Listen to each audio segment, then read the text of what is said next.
And we are live. Good evening. My name is Tim Kalin. I am Vice Chair of the Board of Selectmen.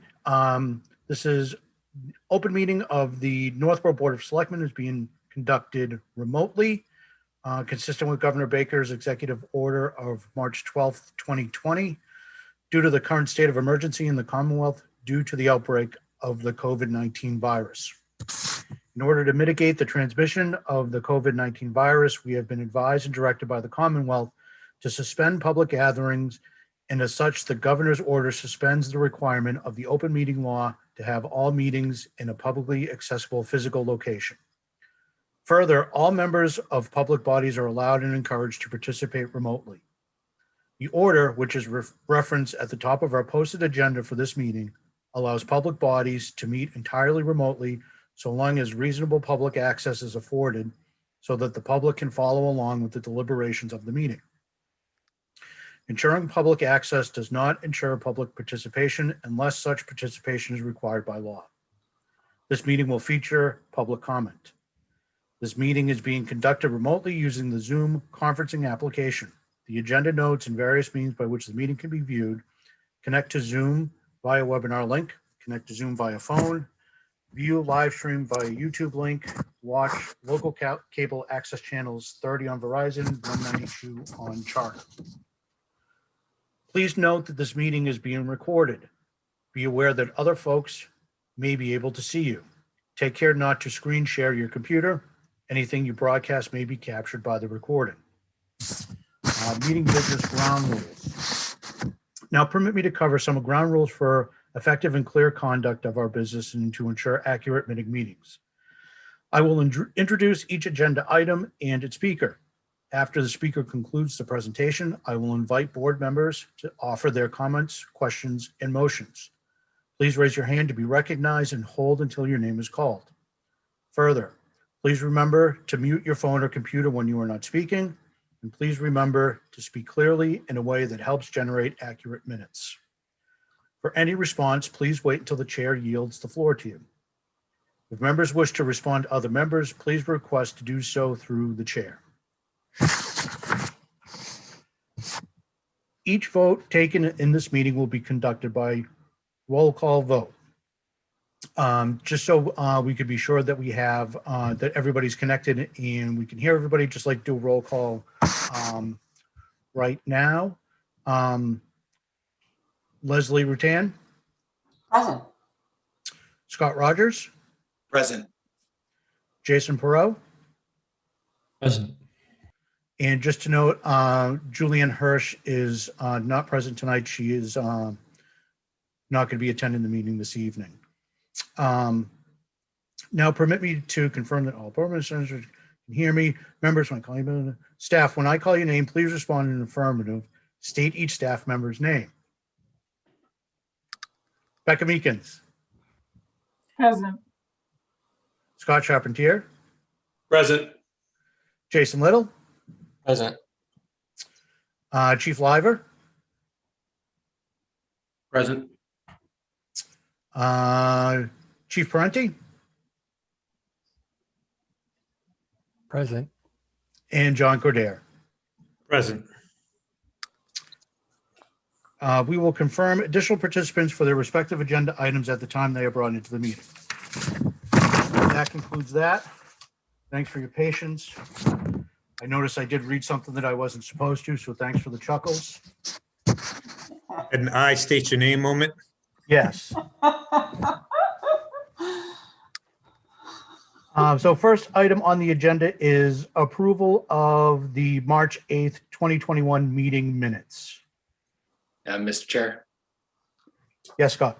I move that we approve the March 8 meeting minutes. And a second? Second. So moved by Scott, second by Leslie. Meetings are approved, minutes are approved. So we are after the hour of. Oh, Mr. Chair, we just need to vote on it. Oh, sorry. And just a vote to approve the meeting minutes. Scott Rogers, Aye. Leslie Rutan, Aye. Jason Perot, Aye. and I, Tim Kalin, vote aye. We are after the hour of 7 p.m. Next on the agenda is Jeffrey McCarthy, DBA Yogi's Hip Hoagies, to consider an application for a common particular license as submitted by Jeffrey McCarthy, DBA Yogi's Hip Hoagies for premises located at 309 Main Street. And I am promoting Mr. McCarthy now. Thank you.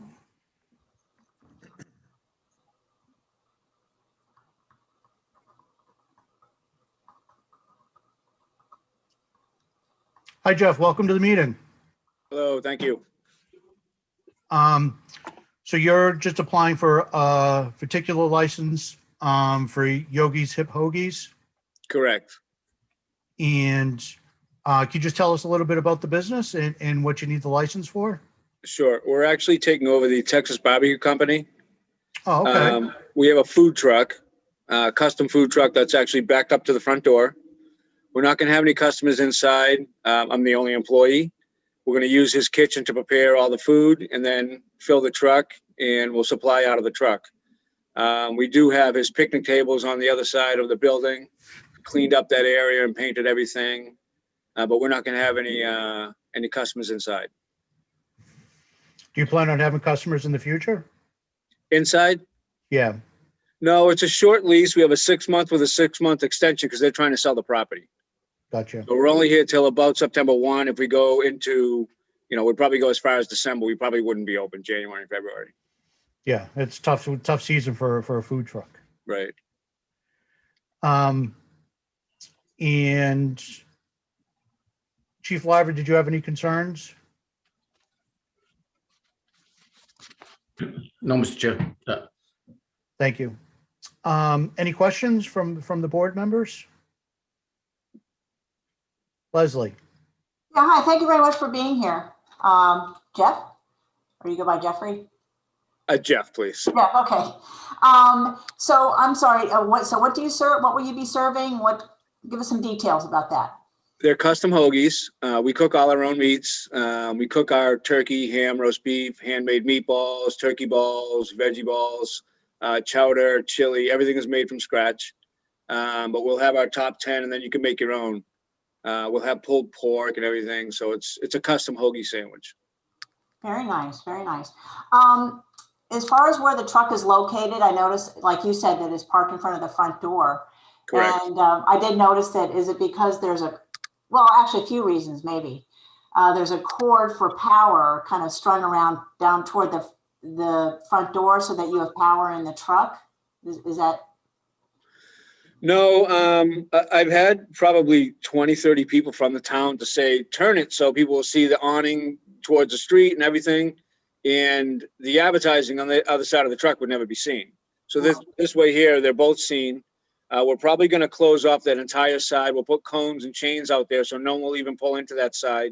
And we'll divide the other driveway. It gets wide enough that you could have 2 lanes. Mm-hmm. So it's more visual, and that cord is actually not for power. That's actually LED lights that I ran in the front and around the truck. So it would glow at night. Okay, yeah. And I figure the placement too is good for advertising because people can, as opposed to having the truck on the side of the building, you get the advertisement on both sides, people coming Right. both ways on Route 20. Right. And also you have the use of the front door then, right back into the truck, I'm assuming. Correct. Just kind of thinking about these things as I drove down the street, so I thought I'd just kind of confirm with you. But thank you very much for wanting to do that there. Thank you. Nice use of that spot. Thank you. Thanks, Leslie. Any other questions or comments? Nope. Do I have a motion? Mr. Vice Chairman? Okay. I move the board vote to approve the application for a common victualler license as submitted by Jeffrey McCarthy, DBA Yogi's Hip Hoagies for premises located at 309 Main Street with the condition that the licensee receives satisfactory inspections by the building, fire, and health departments. Seconded. Moved by Leslie Rutan, seconded by Scott Rogers. Now roll call vote. Scott Rogers, Aye. Leslie Rutan, Aye. Jason Perot, Aye. and Tim Kalen votes aye. So approved. Thank you very much, Jeff, for coming in. Best of luck with all that you're doing over there. That's a great location. Thank you. I appreciate it. Thank you. Good luck. Thanks, Good Jeff. night, everyone. Take care.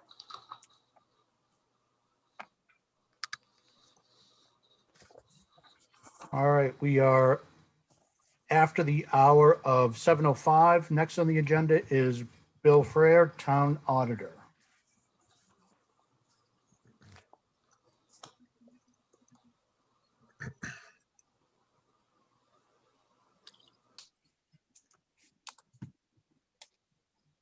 Hello.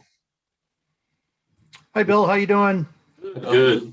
Bill, That was funny. I was hearing everything, and then as soon as you introduced me, it rebooted. I don't know. Anyway, That's because you changed from an attendee to a panelist, so now you're special. thank you. This is different, huh? Yeah, it certainly is. You're probably used to it by now, but still seems very strange to me. Yeah, we're trying. I'll just dive in.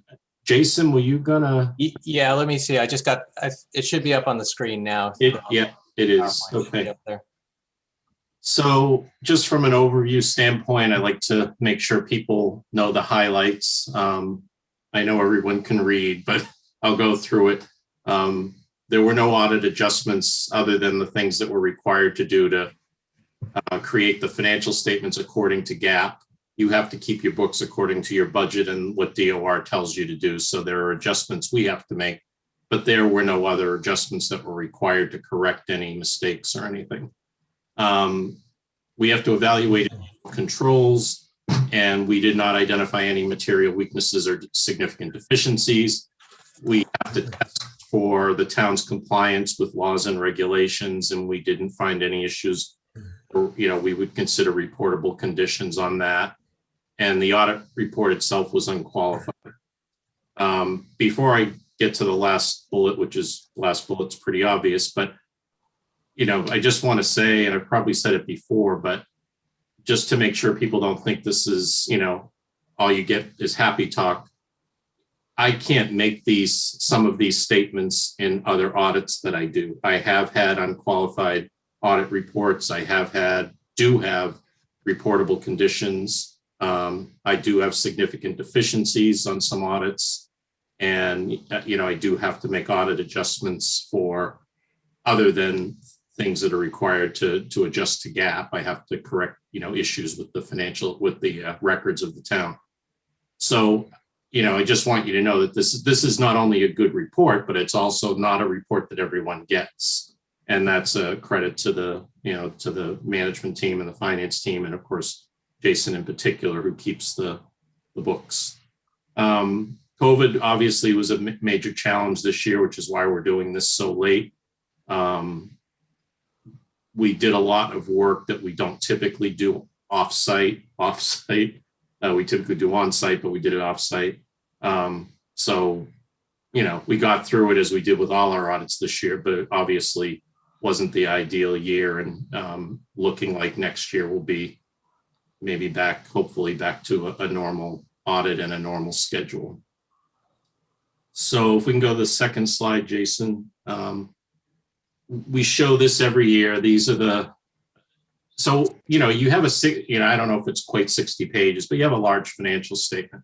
And so we try to boil down to a few things that we think are important that bond rating people look at and that address the biggest numbers in the statement. So of course, your general fund, which is your operating budgetary fund, is by far the largest fund in the financial statement. So we spend a lot of time, we'll spend a time tonight talking about that, as well as some of the other larger numbers on the balance sheet. This first slide shows the growth over 5 years of revenues and expenditures. We like to show this because one of the things that the bond people will look at is, how is the town growing? Is it growing too little? Is it growing too fast? Too little, they start to worry about whether or not you're able to maintain what you should be maintaining, whether you're cutting budgets in one area to fund things that go up every year, like salaries and pensions and health insurance, which means you might be cutting maintenance and training and other things that they might be concerned about. And if it's too high every year, they worry about whether that's sustainable and why the growth is so high. So we like to look at a 3 to 5% ish. If it's a little below that, if it's a little above that, it's not an issue, but we certainly don't want things that are far over or under that. And in any given year, things can happen, whether it's a new bond debt service payment coming in because of an override, which then increases your expenditures, or there's a one-time revenue source from a sale of land or a grant that you don't typically get every year. So it makes more sense not to focus on the current year or even the current versus prior year, but more of a wider window. And so I like to look at the 5-year averages. And as you can see, both on the revenue side and the expense side, you're right at 4%. And that's, almost smack dab in the middle of where you want to be. We've put some notes at the bottom of this to try to point out some of the numbers that were higher or lower than normal.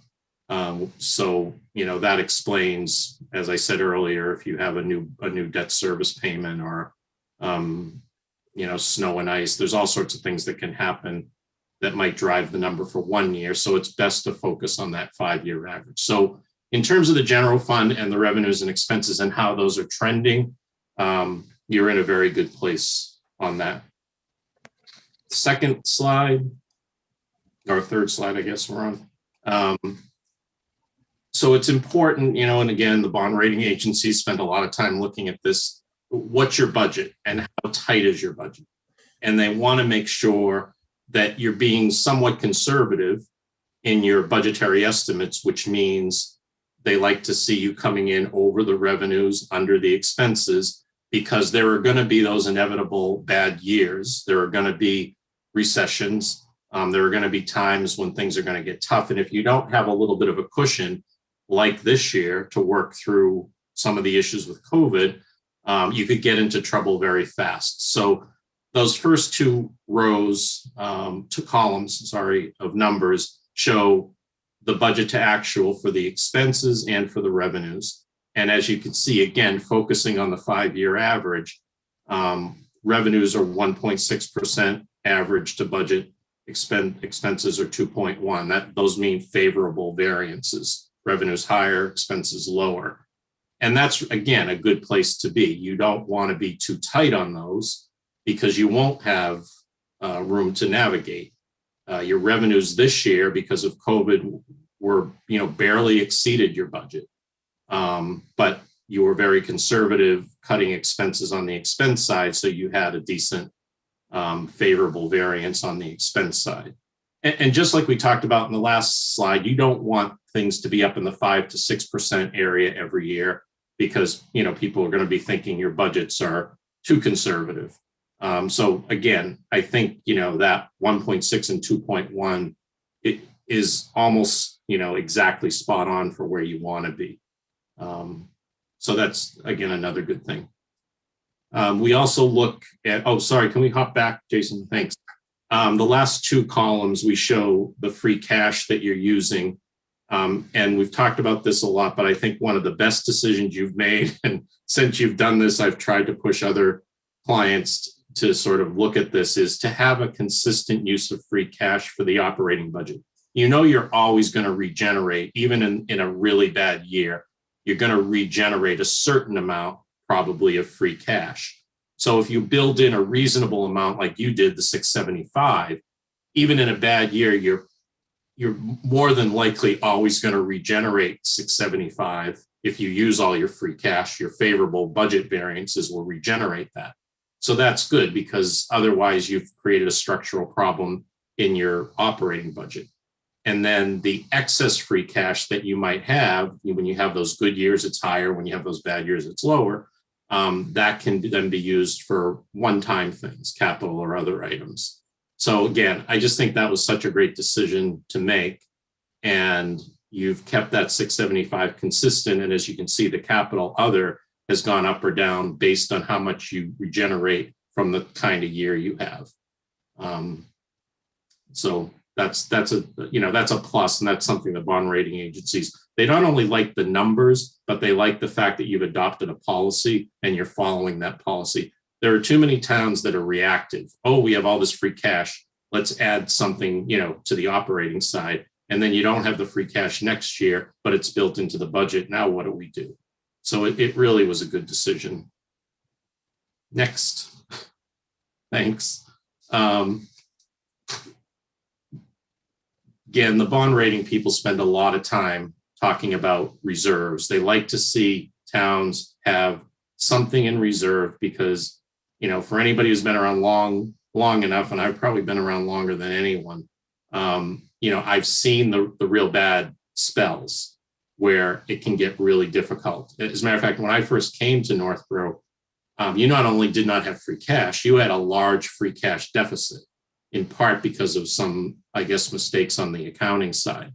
And it was a really bad hole to have to dig out of. We're talking a long time ago before anybody who was there now was there, except for me. So this tracks your free cash and stabilization, which is what the bond agencies like to look at. And they throw around an 8 to 12% number. You might hear some lower numbers or wider ranges like 5 to 15, 10 to 15. But I think 8 to 12 is probably the most common amount used. And as you can see here, we like to show it both as the percentage of the budget, but then in the spring, you use some of that for town meeting. So what is it like after you go to town meeting and use that free cash for the next year? And again, because of your policies you've adopted, because of the fact that everybody has been good about sticking to those policies once they're adopted, you've stayed in that 8% range in that last column. There's been some years that have been better than others, but you've pretty much flexed what you use on the capital side to try to stay around that 8%. So again, policies are in place, but they're also being executed and they're also being stuck to, and that's a good thing. Next. Okay, so we're going to get away from the operating side and the general fund and talk about what GAAP calls the entity-wide statements, which not just has your fund-based activity that's similar to the way your books are kept, although a little different.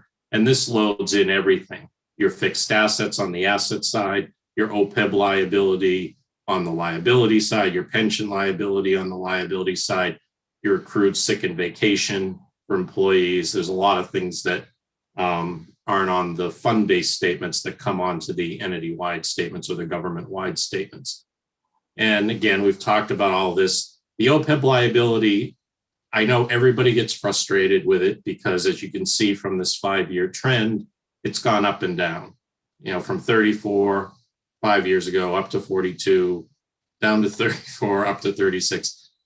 Part of the problem here is that this whole concept of disclosing the OPEB liability, which is the town's liability for retiree health insurance, is subject to a lot of actuarial assumptions: how long people are going to live, how much health insurance is going to increase, what you can make on your trust fund, what the investment rate of return is going to be over the long term.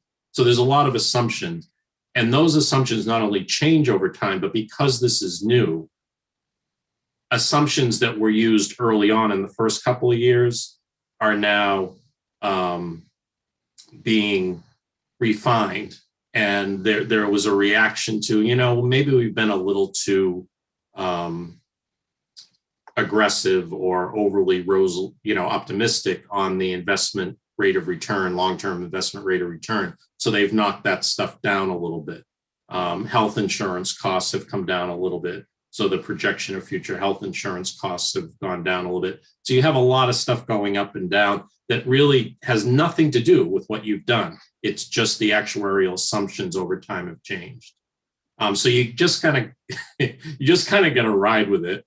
Realize that you're doing the right thing in that second column, which is establishing a trust fund and putting in a $500,000 or more into that every year, and watching it grow both from your contributions and what it's making. And again, when something's in a trust fund and invested, there are going to be probably some bad years. But again, you're looking at the very long-term view here to say, yeah, we might have a year where we actually lose money on our investments, but over the long haul, we should be making, 5, 6, 7% on this money over time. And then the last column, the pension liability, as we know, this is completely out of your hands. It's the regional retirement system, and you have, I guess they have opted to fully fund this by 2036. And even though it's growing, the way that they're amortizing this unfunded liability through your annual assessments, there will be a point where this drops significantly. And every year it's going to drop. Once it starts dropping, it's going to drop every year, and at some point drop every year significantly. There is an amortization schedule they have. There, if the state doesn't allow them to stretch it out anymore, they will get there by 2036.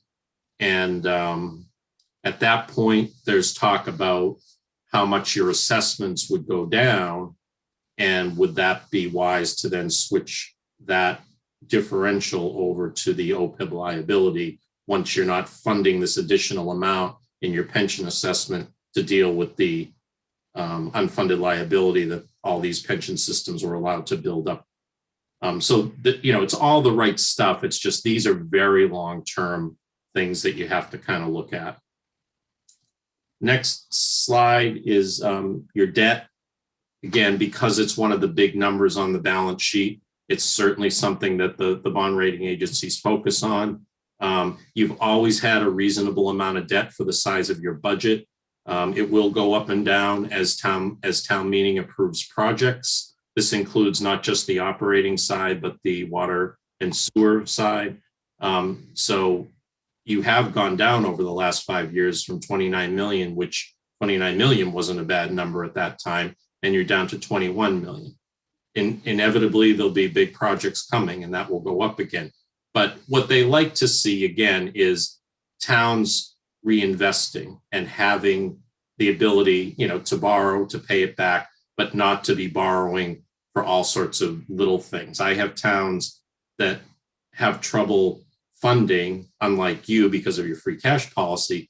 They have trouble even funding vehicles. And so a lot of even the vehicles go on 5-year lease purchases or state house notes. The good thing about your numbers, not only are they, overall in a good place in terms of dollars, but you're really not tapping your borrowing, which you were at one point, maybe 10, 15 years ago, but you're not tapping that for anything other than the really big projects.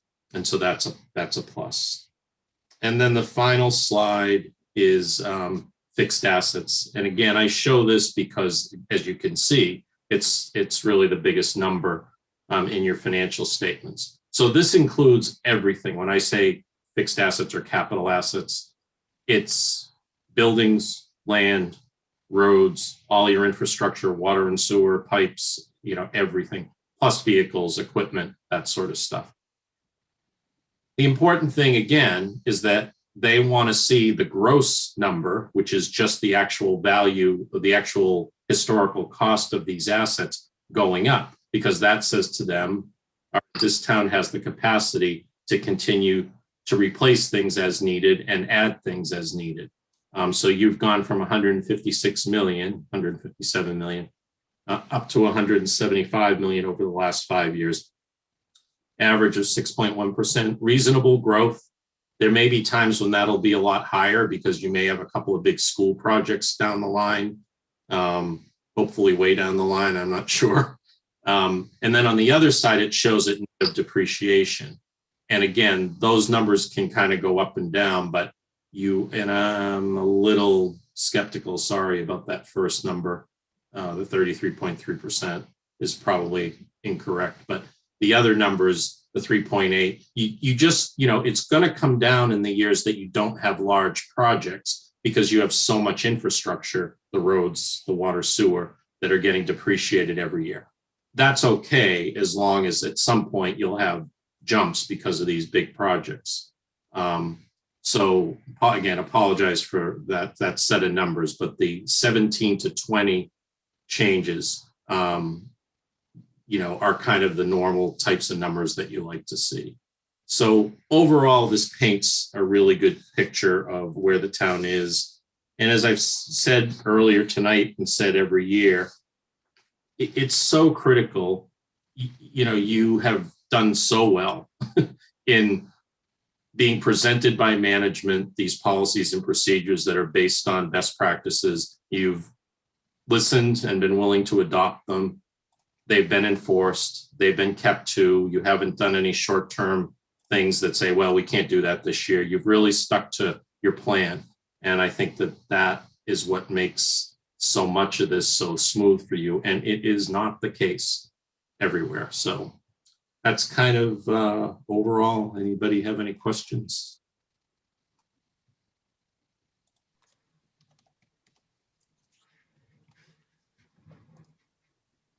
Board, Leslie? You're muted, Leslie.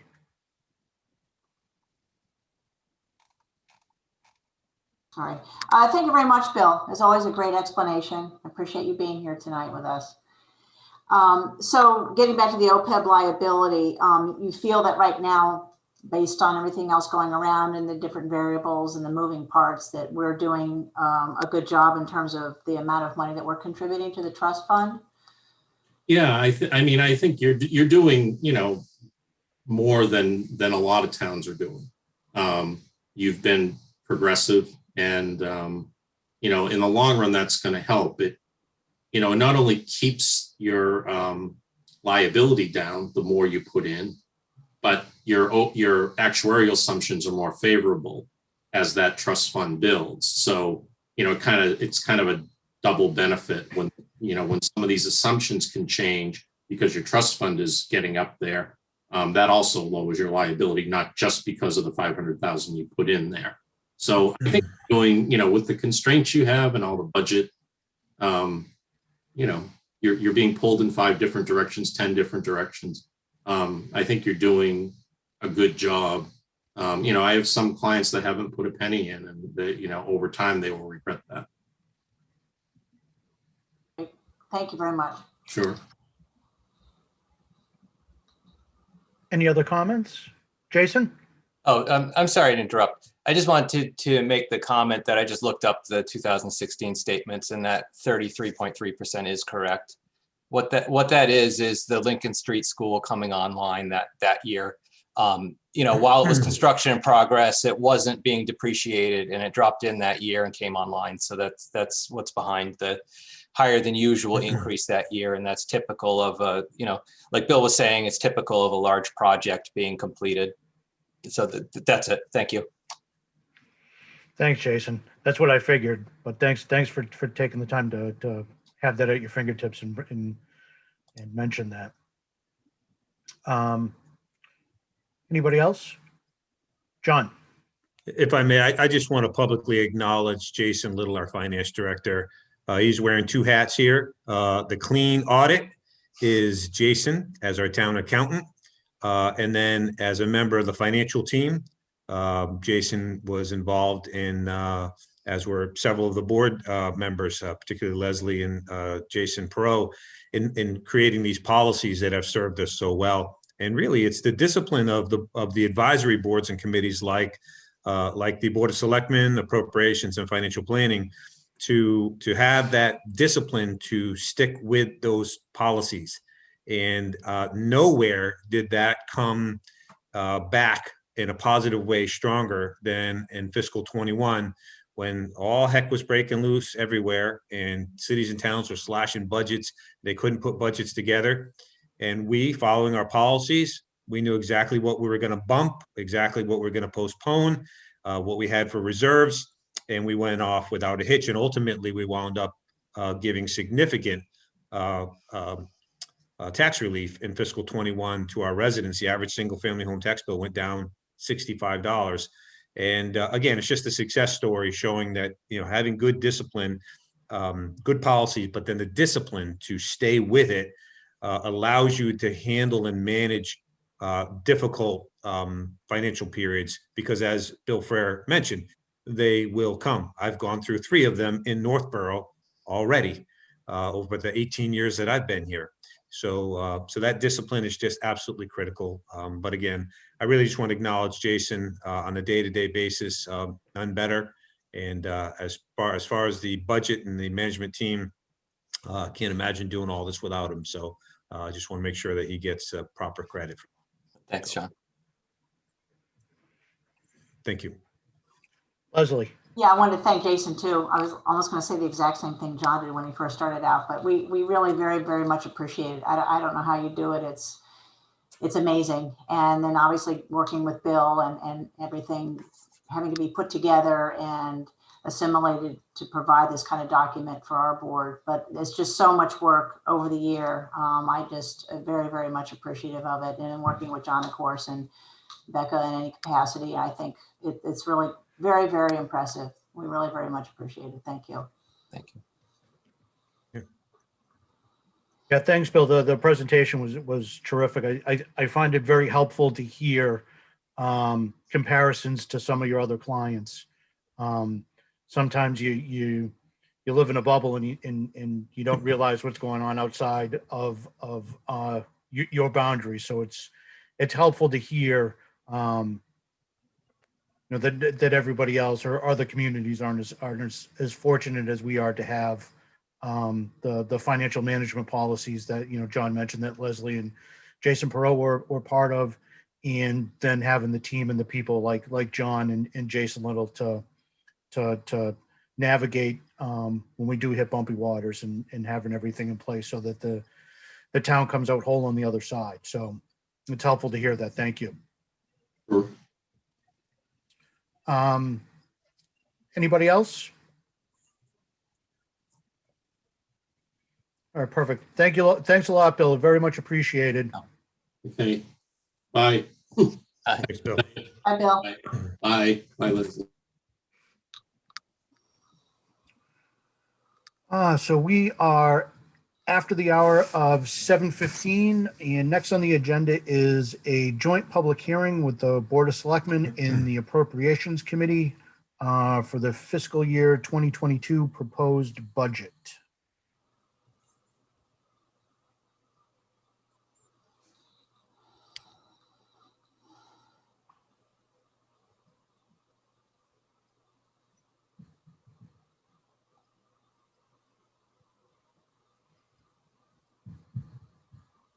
And all present members of the appropriations have been promoted. Very good. Thank you, Chief.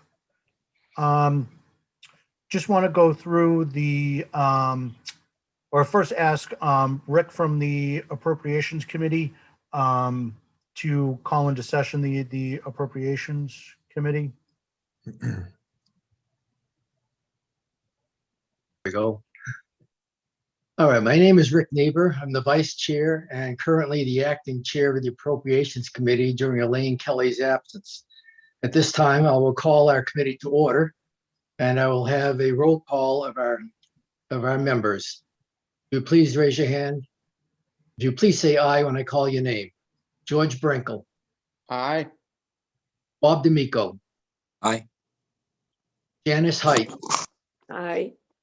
Anthony Petit. Aye. All are present and accounted for. We do have a quorum. So I'll now turn this back to the chair of the selectmen to continue the meeting. One reminder, if any of our committee members have any questions or comments, if you will raise your hand and go through the board of the selectmen, please. Perfect. Thank you, Rick. John, do you want to take over? Yeah. First of all, thank you everybody for coming tonight. So this is the required public hearing between joint meeting with the Board of Selectmen and the Appropriations Committee regarding the upcoming budget. I just want for folks at home that may want to follow along, the draft of the warrant, but includes all the budget tables, is on the town's homepage, right under Town News, the top tag that you'll see. that has all of the line items that we're going to be discussing this evening. So with that, I will share my screen.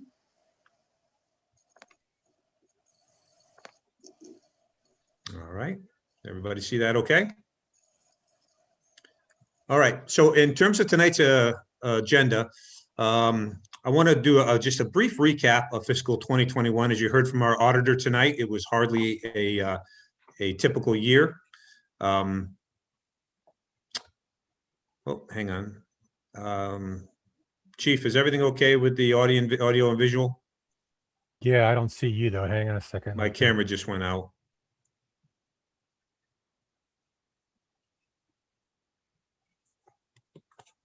We are seeing the shared presentation. Okay.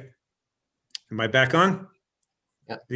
We can Everybody see see it. me? Yep, Not you're good. that you need to see me, as long as you can see my screen. You got to love Zoom, right?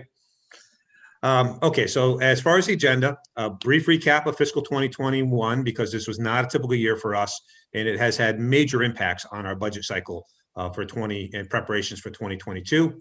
I'm going to talk about the assumptions for fiscal 2022, and I'm going to give, as I always do, an overall view of the general fund budget. In other words, what's the entire budget for the town, inclusive of the K-8 schools, Algonquin Regional High School, Assabet Valley Regional High School assessment, and then general government, basically the non-school budgets.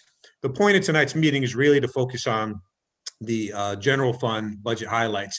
The school department has held at their own public hearings regarding their budgets. This one is primarily focused on the general fund. But in order to really do that, you need to have the context of how things came, how things all fit together, and really the follow-up to our financial trend meeting in January of this year. So just briefly, you heard the auditor again speak to the very difficult year we had. So town meeting was delayed by 3 months, just by logistics, but also because of all the unknowns created by COVID and the pandemic. But when we did meet, we made a couple of decisions as a community. We postponed some capital projects because, again, as the auditor mentioned, we have a very good free cash policy, and we've been maintaining our capital investments in terms of our equipment and infrastructure. So we knew if something bad happened, we could postpone that for 1 year while we figured out how to navigate whatever issue we were facing. So we postponed some capital projects.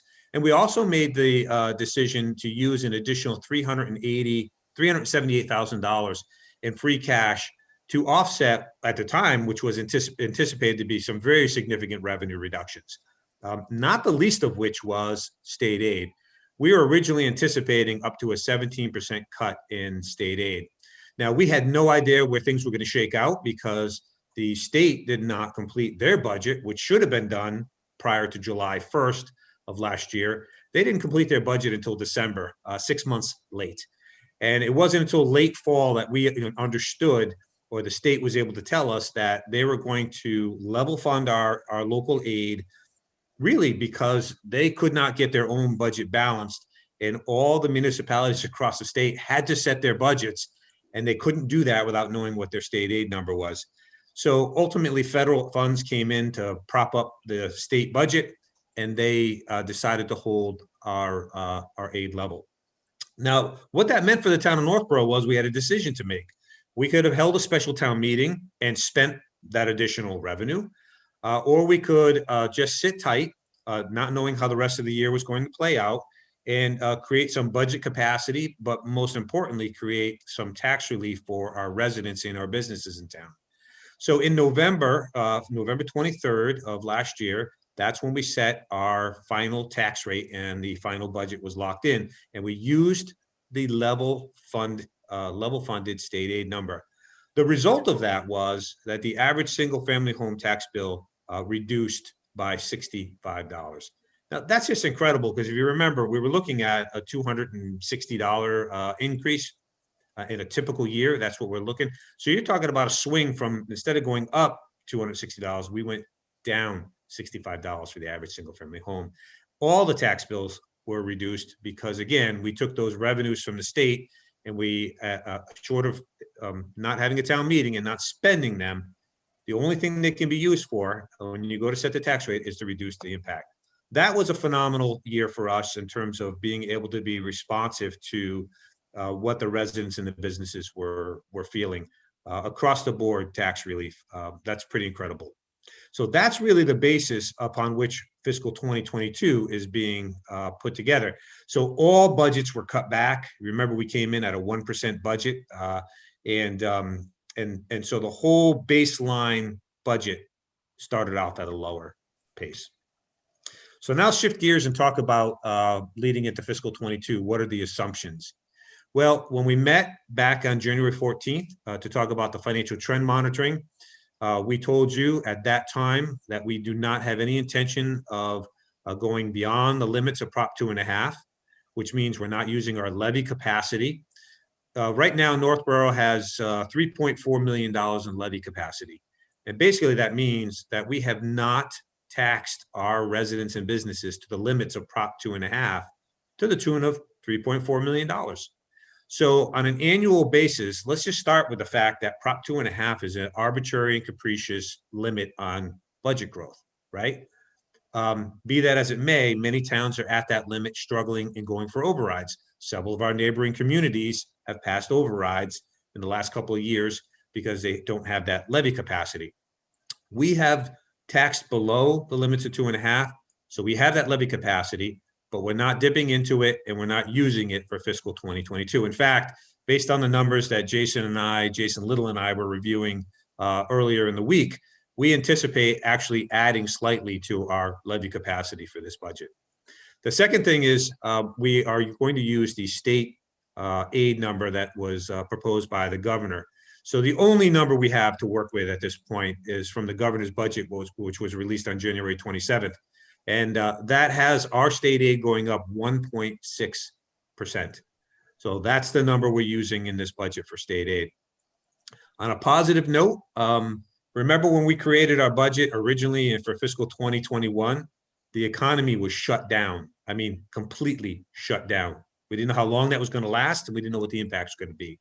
So we took a worst case scenario and we assumed a 14% reduction in our local receipts. We assumed we were going to get nothing in hotel, very little, nothing in meals taxes. But as the economy has opened back up, based on what we've seen in fiscal 21, we're increasing our local receipts by 8.7% because the economy is starting to open back up again.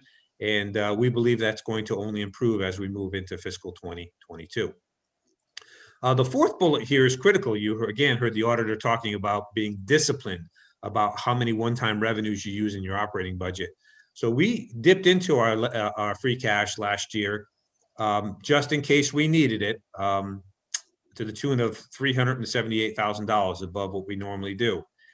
So that does create a structural deficit. Now it's fine to do that for 1 year, but we got off of that immediately in the budget that's being proposed to you this evening. So we're back to the $500,000 in free cash that we roll forward every year, which is roughly 1% of the budget. The additional one-time revenues that we plugged into the budget for 21, because we weren't sure what was going to happen, those are out and they've been replaced with recurring revenues, which is what this budget is based upon. Now I'm going to talk about a couple. So that's on the revenue side of things. On the expenditure side of things, we are not contributing to OPEB this year. We cannot fit that $500,000+ contribution. We have made that consistently. One of the first things we did when we got into difficulty was we decided to postpone that. Now, what that means is in 2023, we need to get back, which is the fiscal year after the one we're talking about tonight. We need to get back to making those contributions, and the revenues should be returning. So we're seeing the economy open back up. Whatever the new normal is, should be there in fiscal 2022. And that means getting back to putting money into our OPEB trust fund. It also means we might be looking at increasing that to make up for the lost time. The other thing is we're not going to be contributing stabilization fund. Again, you heard the auditor talk about our reserves. They're roughly at 8%. 8 to 12% is where they like to see us. The good news is we're not drawing from our reserves, so we are not dipping into our savings account. but we're also not in a position, given everything else that's going on in the recovering economy, to be contributing to stabilization. When things are going well, that's when you put the money away. When they're really, really bad, that's when you draw it out. When they're okay and you can get by on your recurring revenues, which is where we are in 2022, because things are improving, but they're not great, we're going to hold steady. Now, the last bullet here is really so we know some, I was to say the unknown, but we know some, but we don't know the parameters of how it's going to be used. But federal aid that's going to come in to offset pandemic expenses and perhaps some of the impacts of the economic recession that we experienced, that's playing out. We're going to talk about that a little bit more, but that could have a very significant impact on our fiscal 22 budget, but in a positive way. So just to cut to the chase, in terms of where are we for fiscal 22, fiscal 22 is a level service budget with no significant changes to current services. It is exactly what we told you we were going to put together when we met back in January with the financial trend monitoring. There's three primary factors that are going to impact us moving forward. One is the pace and depth of the economic recovery. In other words, the success of the vaccine. Does it get rolled out? Does everybody get vaccinated? Does the economy open back up? Do we get back to whatever this new normal is going to be? The second is the whole service delivery model has changed. We're doing a lot more things online. We've had to add a couple of positions to support some of the new way that we do things, like host our selectmen's meetings. So those things have to be worked in. And we're going to continue into fiscal 2022 doing things like coronavirus testing in the schools. So these things are all going to continue to impact us.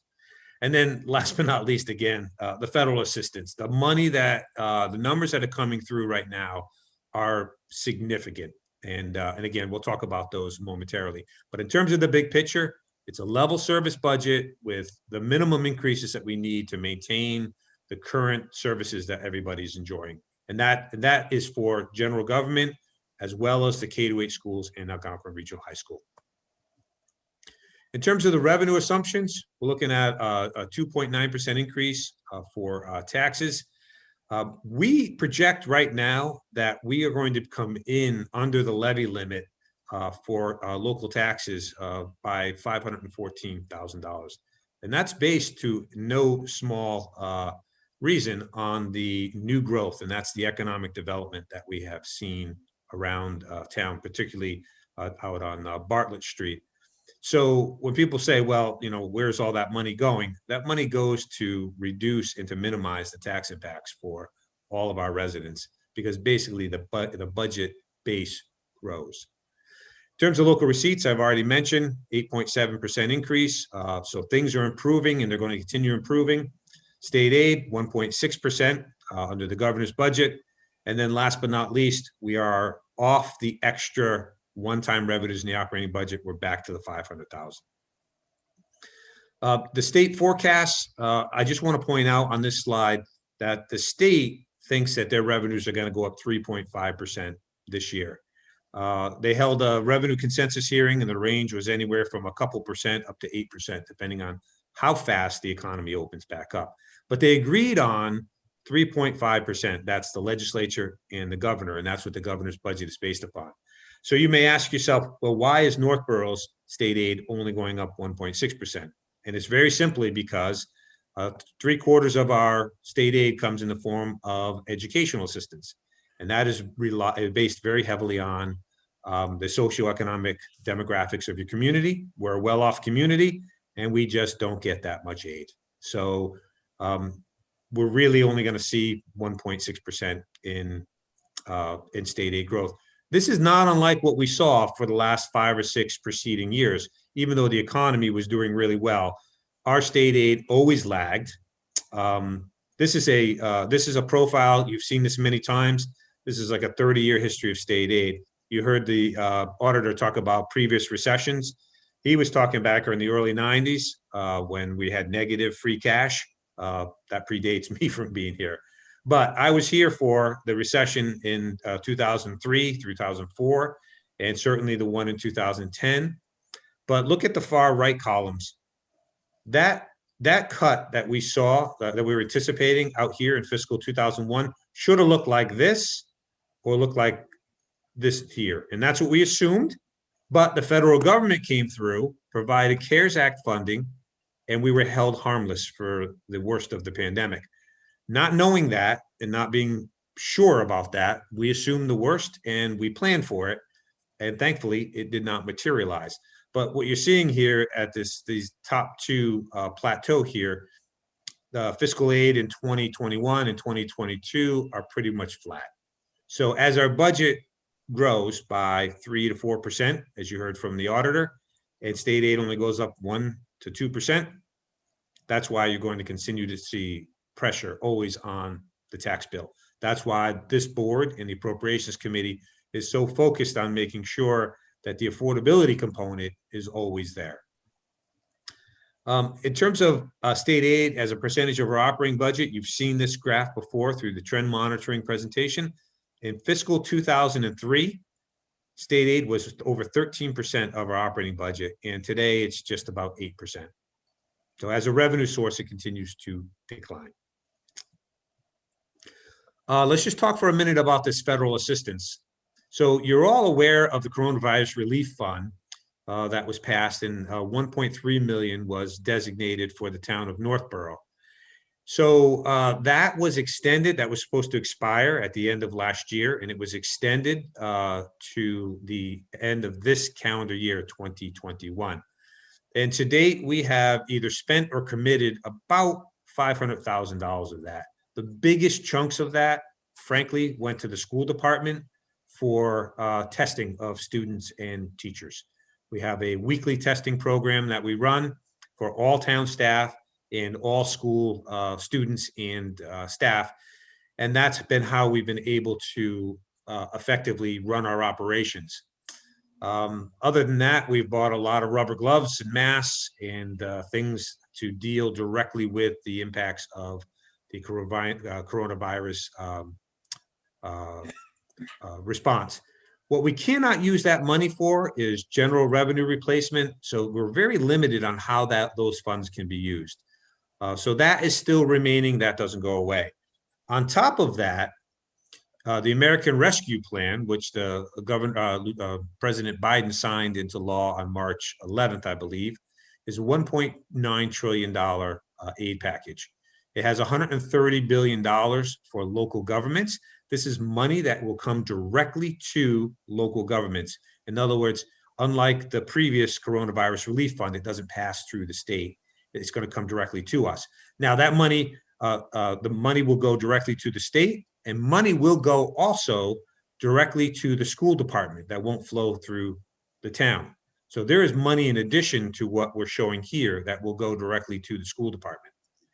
So these are pretty staggering numbers, and there's very, very little meat around how this is going to work.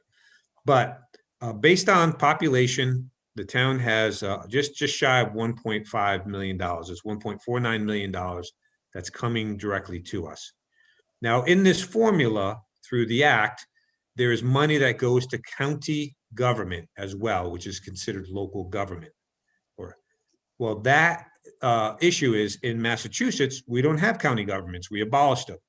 So in addition to the 1.49 million, according to the Mass Municipal Association's analysis, the town of Northborough will see another $2.93 million.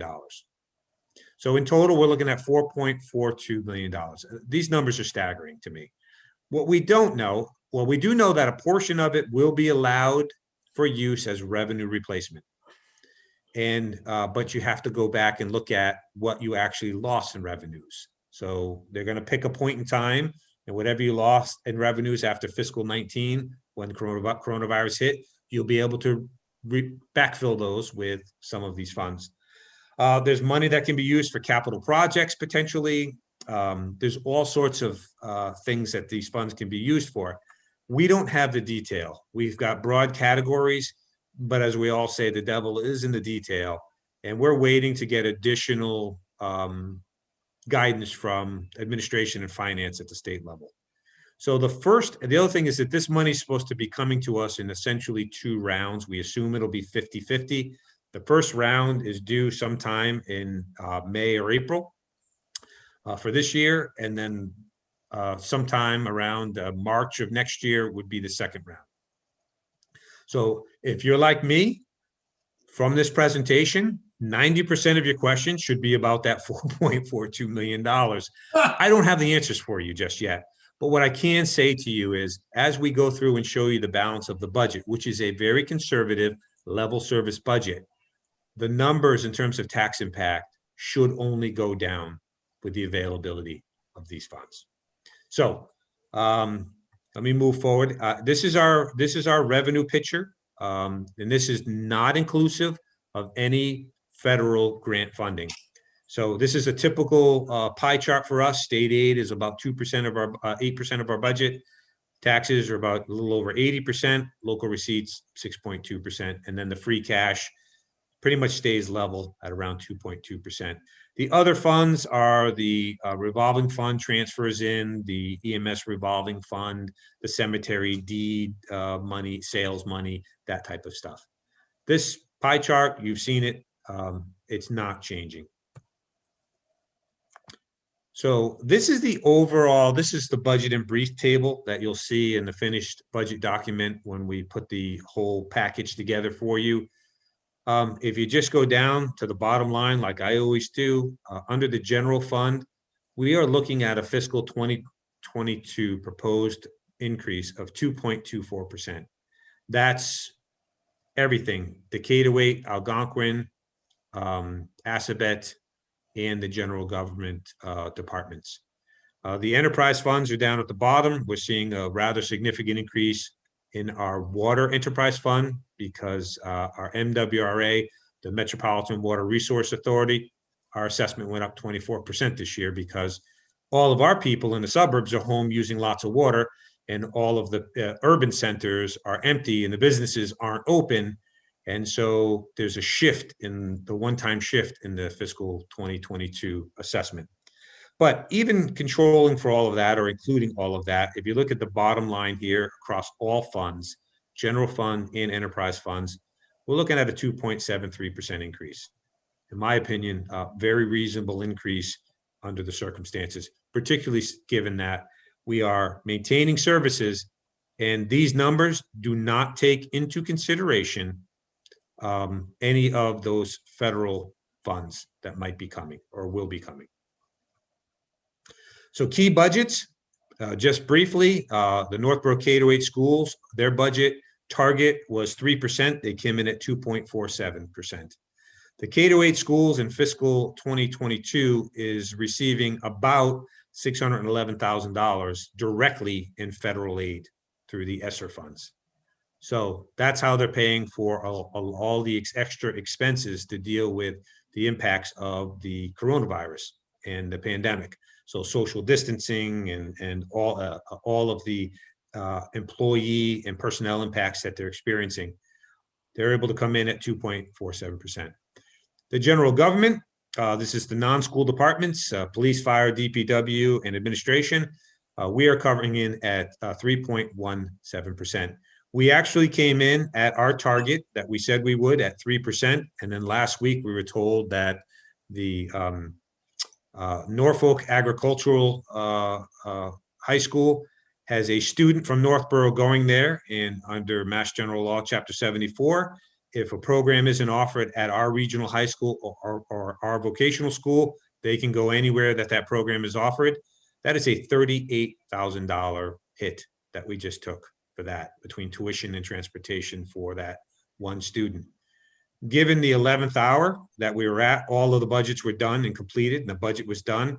That's why that 0.17%, that's that student going to Norfolk Agricultural School at $38,000. I didn't feel that, I think it was fair or feasible to go back and ask the K-8 schools or the departments to cut their budget again. So that's why we are ever so slightly above the target of 3%. Assabet Valley, good news. If you remember back when in January, they were looking at potentially a 20% increase. Ultimately, it's based on the number of students. We have 59 students going there. Their overall combined operating and debt assessment is only going up 6.55%. So that's good news from the last you heard about Assabet. Algonquin Regional High School, when we initially started our budget planning, we were assuming a potential 5% increase in our assessment because of shifting enrollments. Well, the regional school committee voted to release $500,000 of their excess and deficiency fund, essentially their fund balance, and to push the assessments down and make them a little bit more reasonable for us. And so overall, their assessment is going up 3.28%. Again, that is good news, lower than we originally had anticipated for fiscal 2022. In terms of overall expenditures, the pie chart is not moving. Schools are at 59.9%. Town operating budgets are at 21%. Insurance and benefits, very stable. And then look at our debt service. Overall, our debt service is 3.1% of the operating budget. We have made capacity in our debt budget for the next big project, which will be the fire station building project. That's what's coming around the bend next, along with some kind of a project for the town office building. So I'm going to shift gears now. That's kind of the big picture in terms of overall, what do you anticipate seeing at town meeting? Overall, general fund up 2.24%, and across all funds, 2.74%. We had some things, again, work out in our favor. Assabet assessment came down, the high school assessment came down, K-8 and general government all came in pretty much where they should have. So things are lining up well for us. But now I'm going to focus on the general government highlights. And again, there's not a lot happening here, but there are a few things I just want to focus on. The first is that the fiscal 2022 budget includes a 2% wage increase for all employees, union and non-union. That's standard. It's the last year of these collective bargaining agreements. This fall, we'll be in negotiations with all 5 of our collective bargaining units.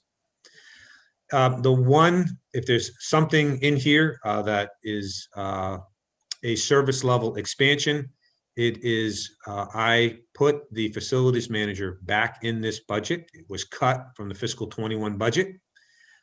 It is desperately needed, and it was supported by both appropriations and the Board of Selectmen last year. It's a position that has been talked about for many years. It's desperately needed, and it's being put in this budget. And again, it is being fit within that 3% target that we said we would try to stay within. The next thing is the rec department is fully in the general fund this year. It was partially in the general fund in fiscal 2021. As the rec department's revenues went to zero because summer camps and all their programs were cut, we have absorbed them into the general fund budget.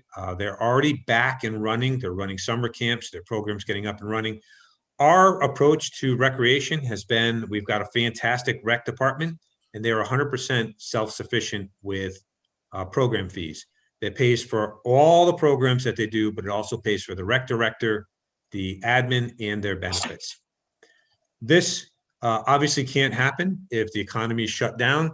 So we have them in the general fund. That is something I anticipate weaning them out over the next couple of years, getting back to 100% funded through program fees. But for the time being, we have fit them in that 3% as well. Last bullet on this page, last year we added a mental health referral service based on what we saw as increasing demands. It's Interface. It is and it's through the Family Youth Services Department. In fiscal 21, we cut it out of the budget in fiscal 21. It was new, and it got cut.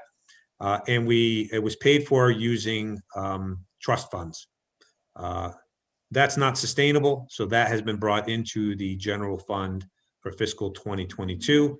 And by all accounts, I believe they have referred or found over 67 or 68 folks from Northborough, has gotten them free or insurance covered mental health counseling during this pandemic crisis. We've seen a spike in the need with folks with mental health issues and distresses. This was one area that we felt very strongly needed to be augmented. So we've been able to bring that into the general fund budget this year. We went through and we have added back a lot of the cuts, or at least partially added back a lot of the cuts that were made in 2021 as the recurring revenues, both state aid and our local receipts, have come back. The biggest one was we had made the library whole. We put $30,000 back in fiscal 21. We cut $30,000 out of the books and material budget. We'd be looking at a waiver for the library if we maintain those cuts. So they are back to where they were. And we were able to offset that by some reductions in personnel costs as well. So it wasn't a $30,000 increase, but we were able to get that budget back. I mentioned already the $38,500 tuition and transportation costs for one student going to Norfolk Agricultural. The tough thing about those students is you just never know, and they sort of come out of nowhere at the 11th hour, and it's a significant budget impact. But again, that's the 0.17% that we've added to take care of that. Worcester Regional Retirement, always a budget buster or a budget driver for us, came in at a little over 8.5%. It's significant, but not as bad as it could have been. You heard the auditor talk about our unfunded pension liability. This is the assessment that's necessary to get on to fully funded by 2036. One thing I just want folks at home that may be listening to know is, because we talk about these unfunded liabilities for employees, any Group 1 administrative employee like myself and everybody else pretty much on this call, hired after 1996, is self-funding their Worcester County Regional Retirement. What the unfunded liability is really about is when they started the program many, many decades ago, employees weren't putting in what they should have. They were paying in 5%. I pay in 9% plus 2% surcharge. So all new employees are paying at that 9 and 2%, so it's 11%. But these are for employees that were hired before that we weren't putting off, the system wasn't putting aside enough money. So all that unfunded liability is pretty much for past sins. Any employees hired after 1996, with the exception of police and fire, because they can retire at 55. But the bulk of our people are self-funding their retirement if they were hired after 1996. I just think that's important for people to know that, that we're paying for past sins, not ongoing generous benefits. And then last but not least on this slide, our absolute saving grace for fiscal 2022 is that our health insurance came in at a very reasonable, the premium renewals came in at 0%. Our senior plans renewed at 5%. It's a smaller portion.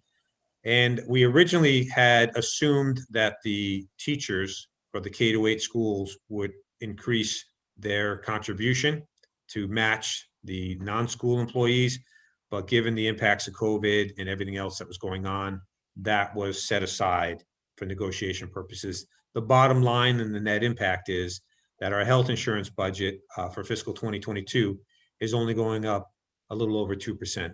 That single-handedly is why we are okay. If that number came in at 8%, we would be having a very, very different budget presentation. I just want to show you, because I like to show people how we have actively managed our health insurance costs over the last decade. And the average is almost exactly 3% increase. I will put the last 10 years of our health insurance budget increases up against any other organization in Central Mass. We have consistently been able to work with the employees to do plan design changes, change contributions, consolidate carriers, and just push and knuckle the carrier into a reasonable renewal. And that over that haul, that long haul, has been 3%. That's a success story. When it doesn't come in reasonably, it sends this entire organization into a bit of a crisis, because health insurance has the ability to suddenly come in with a $500,000 problem that we need to figure out how we're going to fix. For fiscal 2022, I'm pleased to say, not an issue for us. Last thing I want to mention is we are continuing our capital program and our pavement management plan, which is funded at $1.1 million. So in the Public Works operating budget is roughly $300,000. Our Chapter 90 transportation funds that we get from the state, we spent a lot of time at your March 8th meeting talking with our legislative delegation about why that's the priority for us in fiscal 2022. But that's $500,000. And then under the capital budget, which I will be presenting to you at your April 12th meeting, there's $310,000. So we are able to maintain our pavement management investment. However, as you well know, it means we're having still difficulty maintaining our roadways and maintaining our sidewalks. And so the ability to expand and build new sidewalks and things of that nature is very difficult because we have a large base of infrastructure that needs to be maintained. And it's difficult to build things like new sidewalks when you have deteriorated sidewalks and roads that need to be taken care of first. The answer, part of the solution, is that the state needs to increase their Chapter 90 transportation. That's why that's our #1 priority. And it is also one of the top priorities at the Massachusetts Municipal Association. So statewide, that is transportation funding is absolutely critical for us. I'm not going to spend a lot of time on this slide other than it's exactly as it appeared when we had our financial trend monitoring. The things that are unfavorable, state aid, economic growth revenues. I anticipate that our economic growth revenues, our local receipts, will be turning around in fiscal 2022. And assuming we don't wind up hitting a slowdown in the economy and a recession on top of everything that we've been through, we anticipate that those will become favorable over the next 12 to 18 months. Otherwise, the pension liability and the OPEB we've already talked about. Everything else is we're in good shape. Tax collections are good. We aren't seeing defaults. Collection rates are good. We're not seeing a significant number of abatement applications just yet. So far, everything else is stable. I think, again, everybody is holding their breath, waiting for the vaccines to take effect and the economy to open up. Had the vaccine not been released and the economy not starting to open up again, we'd be having a different conversation here as well. So let me get to the bottom line. So based on everything that I just presented, we are assuming that the average single-family home tax bill would go up $290. And let me explain why, because all the budgets are going up very reasonably. As we talked about at length at the financial trend monitoring presentation, housing costs are going through the roof. As you see, single-family home values are skyrocketing. And it's that shift in the single-family home values that's causing the bulk of this. If the single-family home values didn't go up, and we're projecting 5%, if they didn't go up, this average single-family home tax bill would go up under the budget that I just presented to you by about $100. So it's the shift that's taking place in the values. If you read the paper, you see what's happening in Worcester. It's everywhere. So that is the biggest factor in terms of the tax impact. Now, I want you to keep in mind, several slides back, we talked about the federal aid that's coming. My anticipation is somewhere out of that $4.42 million, we are going to be applying some of that for revenue replacement that will obviously have an impact. I actually, the financial team had very long discussion about whether or not to even show this slide, because it's not going to materialize as you see it here. But we ultimately decided that's important because we like to explain all the variables that are in motion and how on a relative basis they drive these numbers.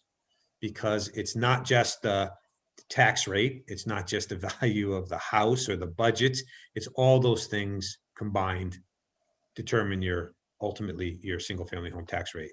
So I would anticipate that number will be less than that. And just as a point of reference, if you take COVID out of the picture, if you take the federal aid out of the picture, a typical year for us, for the K-8 schools, Algonquin, and the general government departments, a typical year for us to have a level service budget to maintain is about a 3.5% increase. And that results in about a $250, $260 tax increase on a typical year, just to kind of put that in context.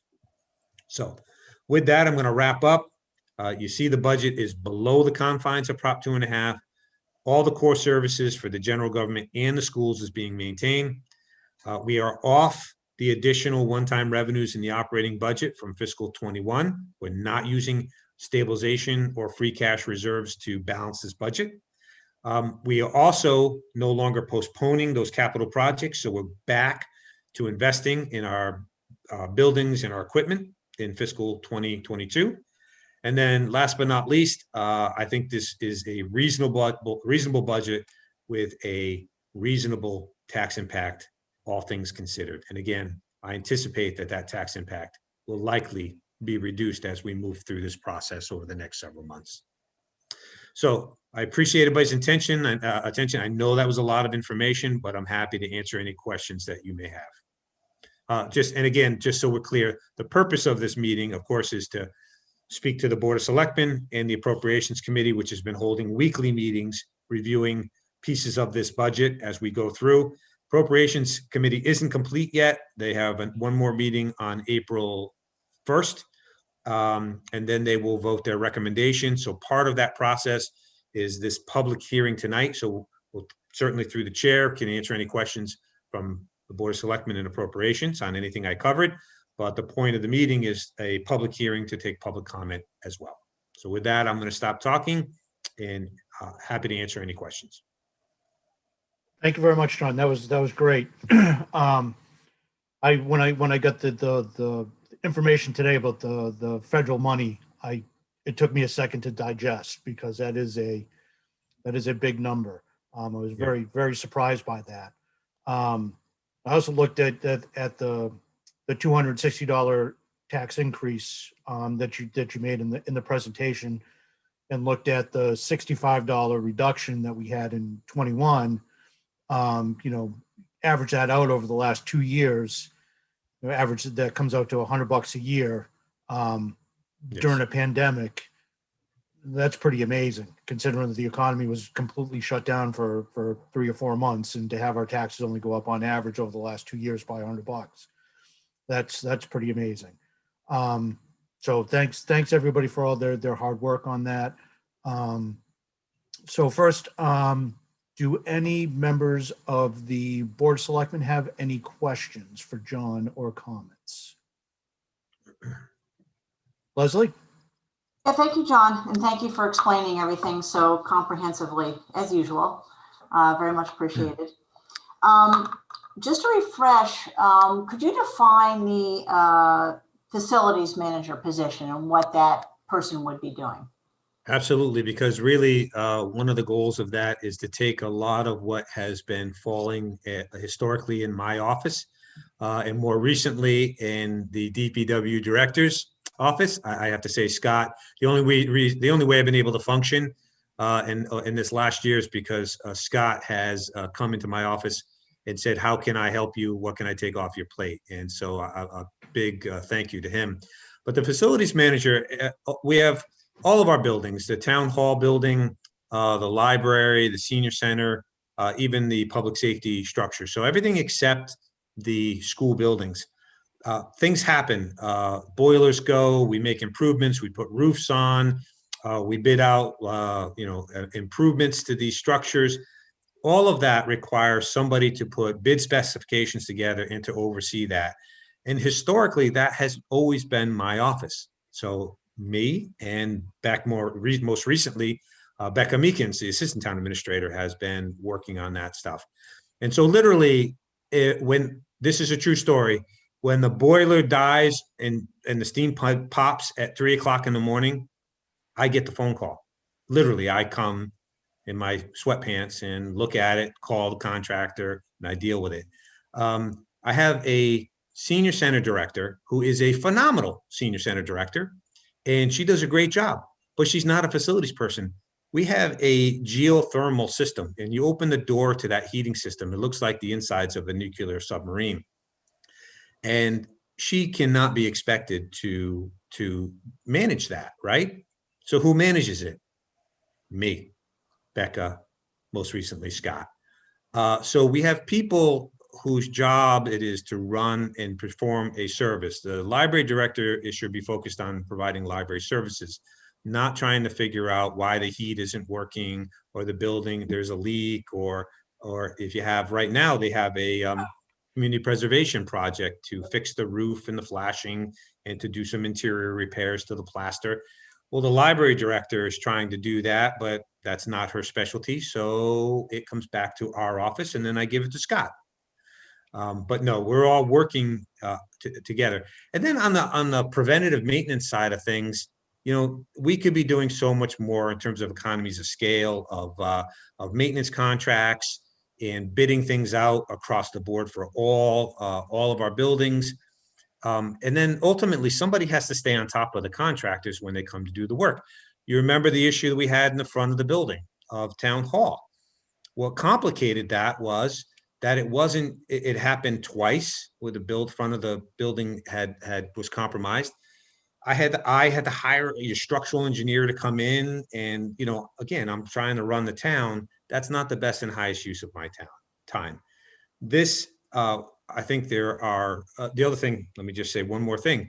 We are green communities community, right? So we've got access to all these grant funds.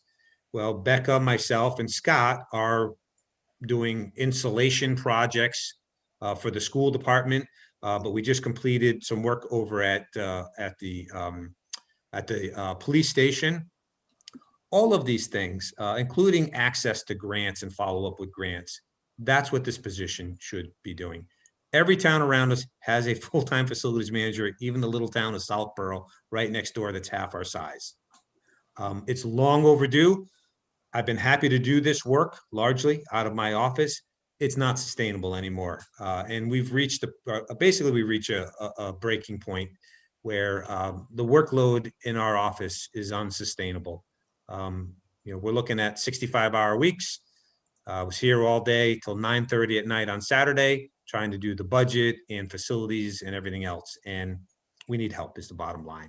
It was a position that my predecessor put in place 12 or 13 years ago and never got funded. It's long overdue. And frankly, it's in that budget, and I'll happy to speak to a town meeting if anybody thinks we don't need it, but it's long overdue. Mhm.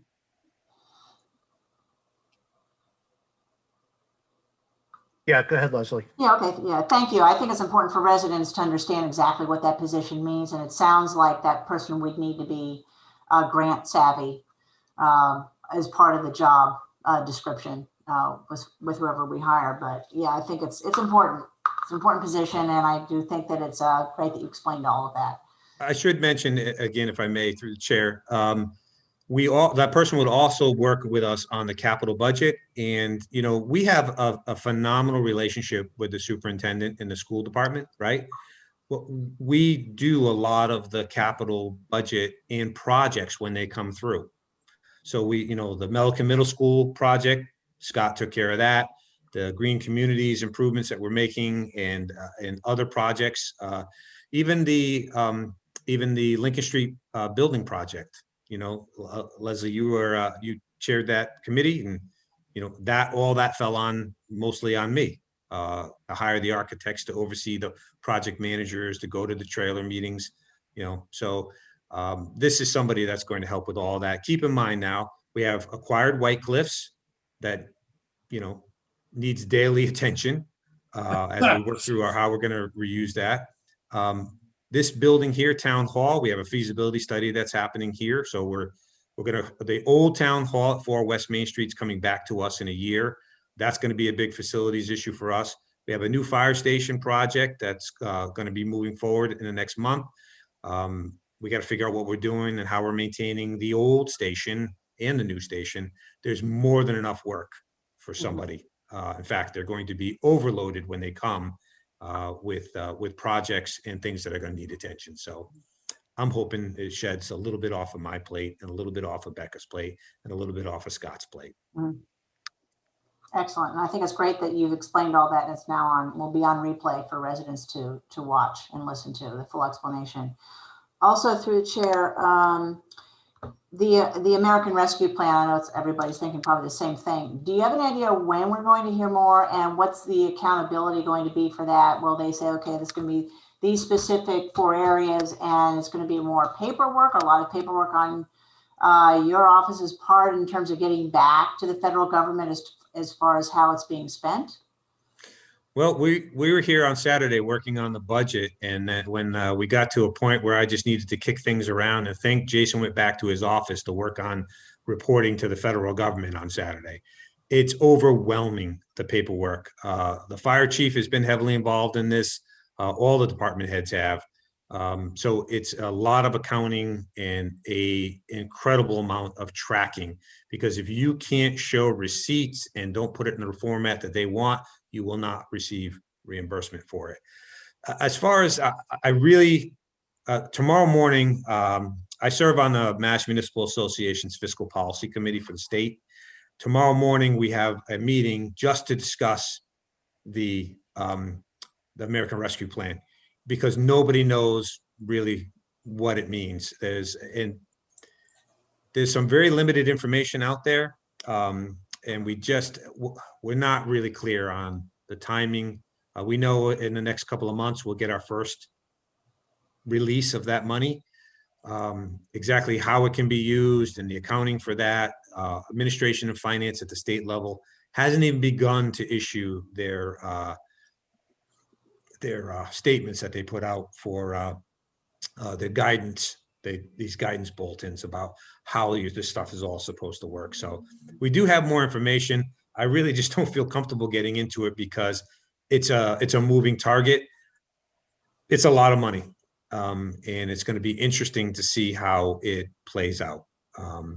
But again, it's good news for us. I don't know if it's good news for the general taxpayer for across the country, but that's me editorializing on that. But it's a significant amount of money. I kept saying if they would only release the original 1.3 million and let us just use it however we needed it, we would be okay. Now, I say this, but Northborough is in a better position than most. There are communities that are absolutely devastated and have had difficulty passing budgets, and we're grateful that hasn't been us. So how this money's going to come through, exactly how they're going to allow us to use it, that all remains to be seen. Mm-hmm. Right. Thank you, John. So the good news is our budget as presented is viable. And just like the one we passed for fiscal 2021, it was a good budget. It was reasonable then. And when it came to set the tax rate, it wound up going negative. So but it can only improve our situation. Mm-hmm. Yes. Awesome. Thanks, Leslie. Any other questions or comments from the Board of Selectmen? No? Questions or comments from the Appropriations Committee?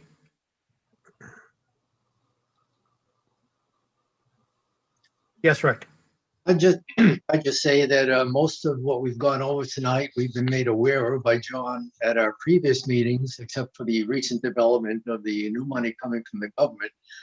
But unfortunately, historically, this meeting always comes before a big push and a big voting meeting, which will happen on April 1st. But invite everyone to tune in then. That will be a big meeting. We'll be going over the town warrant.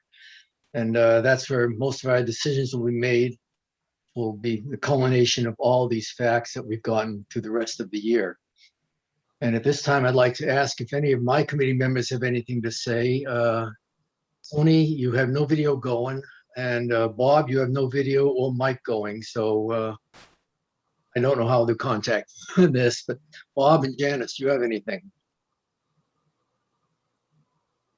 No. Tony, your mic is on. Do you have anything? No, thank you. I absorbed what John had to say, the news that John had to say tonight, and look forward to discussing that in future meetings of the Appropriations Committee. And Bob D'Amico, you have no video going. There you go. Do you have anything you'd like to say? No, I'm good. Thanks, Rick. If I may, through the chair, again, just to emphasize, Appropriations Committee is meeting weekly to go through all of the departmental budgets, has met with the schools regarding the K-8, the high school, police, fire, DPW. The point of this meeting is before the Appropriation Committee and the Board of Selectmen make their recommendation votes, is to allow any public comment and to take that into consideration before you do ultimately take your vote. So that would be the appropriate thing to move to at this stage if there are no other questions. Yes, Leslie. Yeah, there was another thing I wanted to ask about. As far as the coronavirus relief fund, has there ever been a redefinition of the usage of that, or has that pretty much remained consistent? And what do you see really happening to that with regard to the American Rescue Plan monies? I'm sorry, Leslie, your audio cut out at the beginning. I didn't hear the very start of what you said. Sorry. Okay. Yeah, I just want to find out if there's, as far as the coronavirus relief fund, has there been yes. redefinition of the usage of those funds? And do you envision a change in that with the advent of the American Rescue Plan funds? Yeah, that's a great question. We've gotten no communication whatsoever from the federal government or the state regarding the original $1.3 million. The bulk of that money, as I said in the presentation, is really going to the school department to do their testing program to make sure that the staff and the students are safe there. Again, it's so restrictive in terms of what you can use it for. One of the things is, as we, and the next on the agenda, not to jump over the public comment of this, but Kristen Black will be here to talk about the clinics, the coronavirus vaccination clinics. So one of the things that can be used for is to support the expenses related to running those clinics. So, we'll continue to use that money up through the balance of the calendar year 2023. But so far, I don't, unless the Congress takes another vote to change the rules, which they took one other vote to extend the deadline to the end of this calendar year instead of the last calendar year. And they made a conscious decision not to change anything else pertaining to that money. So anything can happen, I suppose. But as of right now, there's nothing changing with those initial funds. Okay. All right. Thank you. Thanks, John. So this is a public hearing. If there's any members of the public that would like to make any comments or have any questions, please raise your hand in the Zoom meeting. Just to note, when you do come in, please identify yourself with your name and your address, and comments will be limited to 3 minutes. Also want to say too that this section of public comments is just around the budget for 2022. We will have another general public comments later in the meeting. So any comments, please raise your hand. There is one hand. Yeah, I see Kerry Martinek. Hi, it's Kerry Martinek, 16 Hemlock Drive. Hi, Kerry. You can hear me okay? Hello. I just had a question. It was difficult for me to tell if this was already covered, but will there be any funds set aside for the Master Plan Implementation Committee? Just some of the things on there we talked about hitting straight out of the gate. If there are any funds set aside for that, whether it's downtown revitalization study or the design study or economic development, those types of things. Just wondering about how the Master Plan implementation could possibly be funded. Yeah, there is under the consultant line in the planning board budget, there's a $10,000 that was placed in there for consultant services. And then in the capital plan, we have a couple of placeholders out in that plan, since we don't know if there will be any projects that come out of the Master Plan Implementation Committee of a capital nature. So we just have some to be determined placeholders in there. But if there's something that comes out of there, it would come through the subsequent capital budget. Okay, that's great. Thanks for clarifying. You're welcome. All right, we have one other person, Laura Zeiton. Can you hear me? Hi, Laura. Hi, thank you. It's Laura Zeiton, 17 Franklin Circle. I just have a couple questions about some articles that were approved last year for town meeting. The first question is about the sale of the old fire station at 13 Church Street. Did that get completed yet? No, it has not. Based on the pandemic and the other emergency issues we've been dealing with, that is still on hold. Out of the grand scheme of things, that's probably the least time sensitive and critical project that we have. So, but that is on schedule. We're going to take care of that this spring. Okay.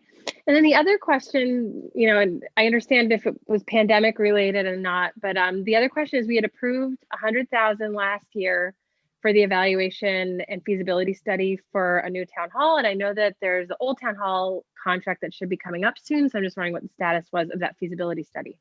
Yep. Again, that's another project that that we're going to be focusing on as soon as we get through this town meeting.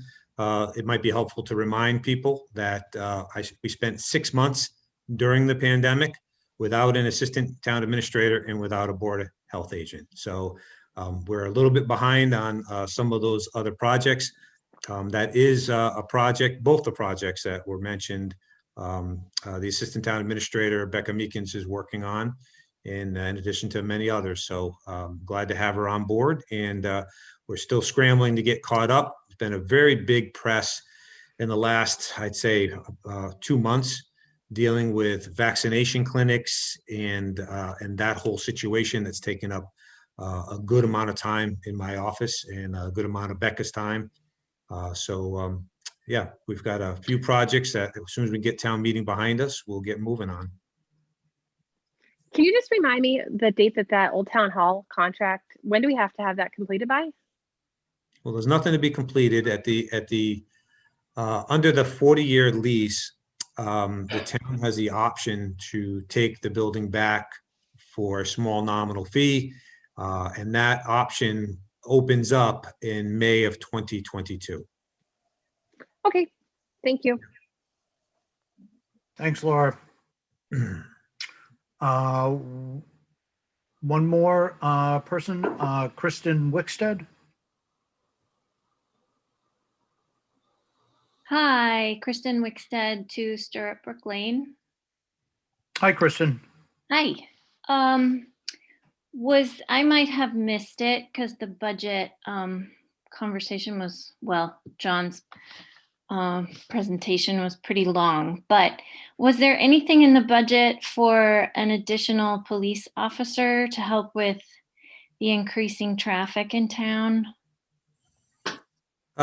No, we had a staffing study. It was done several years ago. We did a full analysis of that department, and we added several police officers at that time, and there's no plans to add police officers.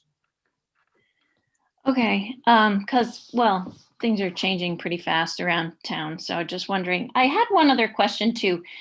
John, you mentioned something called OPEB Trust Fund. Do you know what I'm talking about? I might be pronouncing it wrong. Can you just tell me what that is?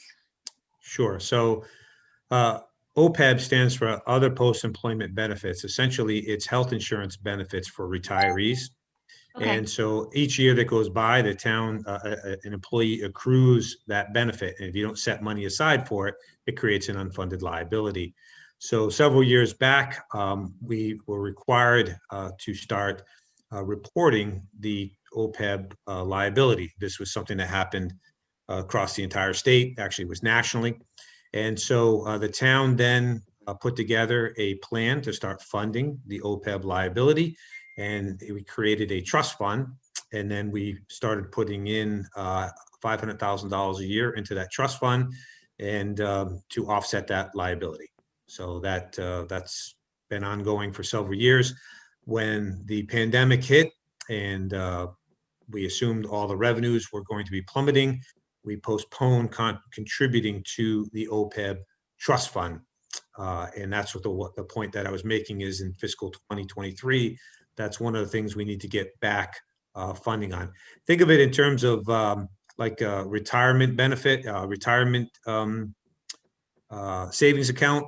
You should be putting money aside for that future liability every year. But if something bad happens and you lose your job, you're not able to contribute to that. Then when things turn around, you got to get back on schedule. That's pretty much the same thing we're talking about when we refer to OPEB.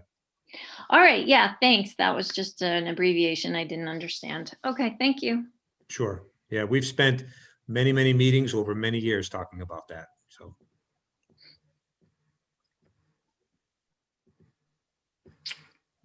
We got one more hand up, Laura Zeiton again. Hi again. So can you just give me a ballpark, like when we approved that 100,000 for the feasibility study last year, how does that play into last year's taxes versus this year's, or expenses versus this year's expenses?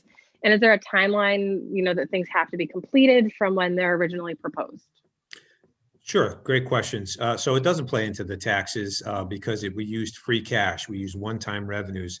If you were here for the presentation by the auditor, we tend to pair up one-time expenses and capital expenses with basically budget surplus.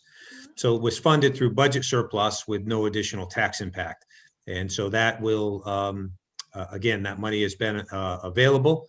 We just have not had the staff ability to get to that project, but it will play through this year. And the concept would be that we'd get to making a decision about which direction we probably want to go sometime the fall of this year. Okay, thank you. You're welcome. Not seeing any other questions. Last call for comments or questions.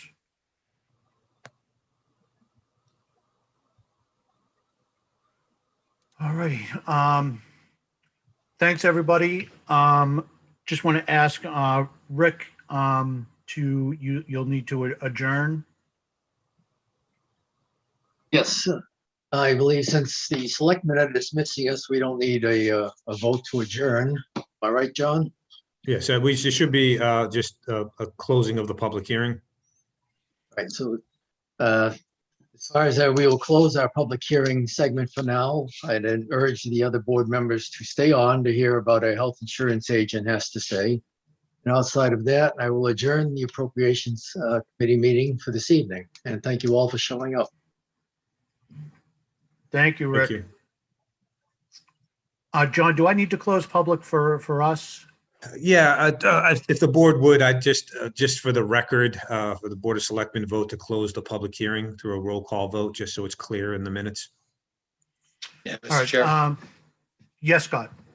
Yeah, I move that we close the public hearing, the joint public hearing to review the budget.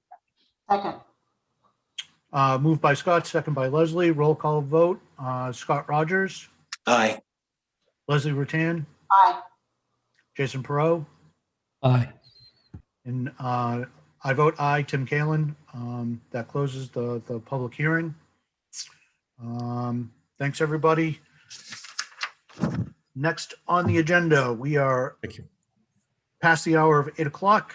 We have Kristen Black, health agent, giving us a COVID-19 update.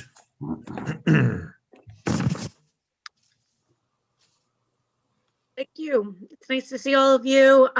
Chief Parente, is it okay to share my screen? Okay, thanks.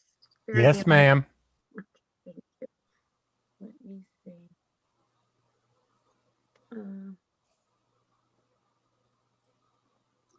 Okay, here we are.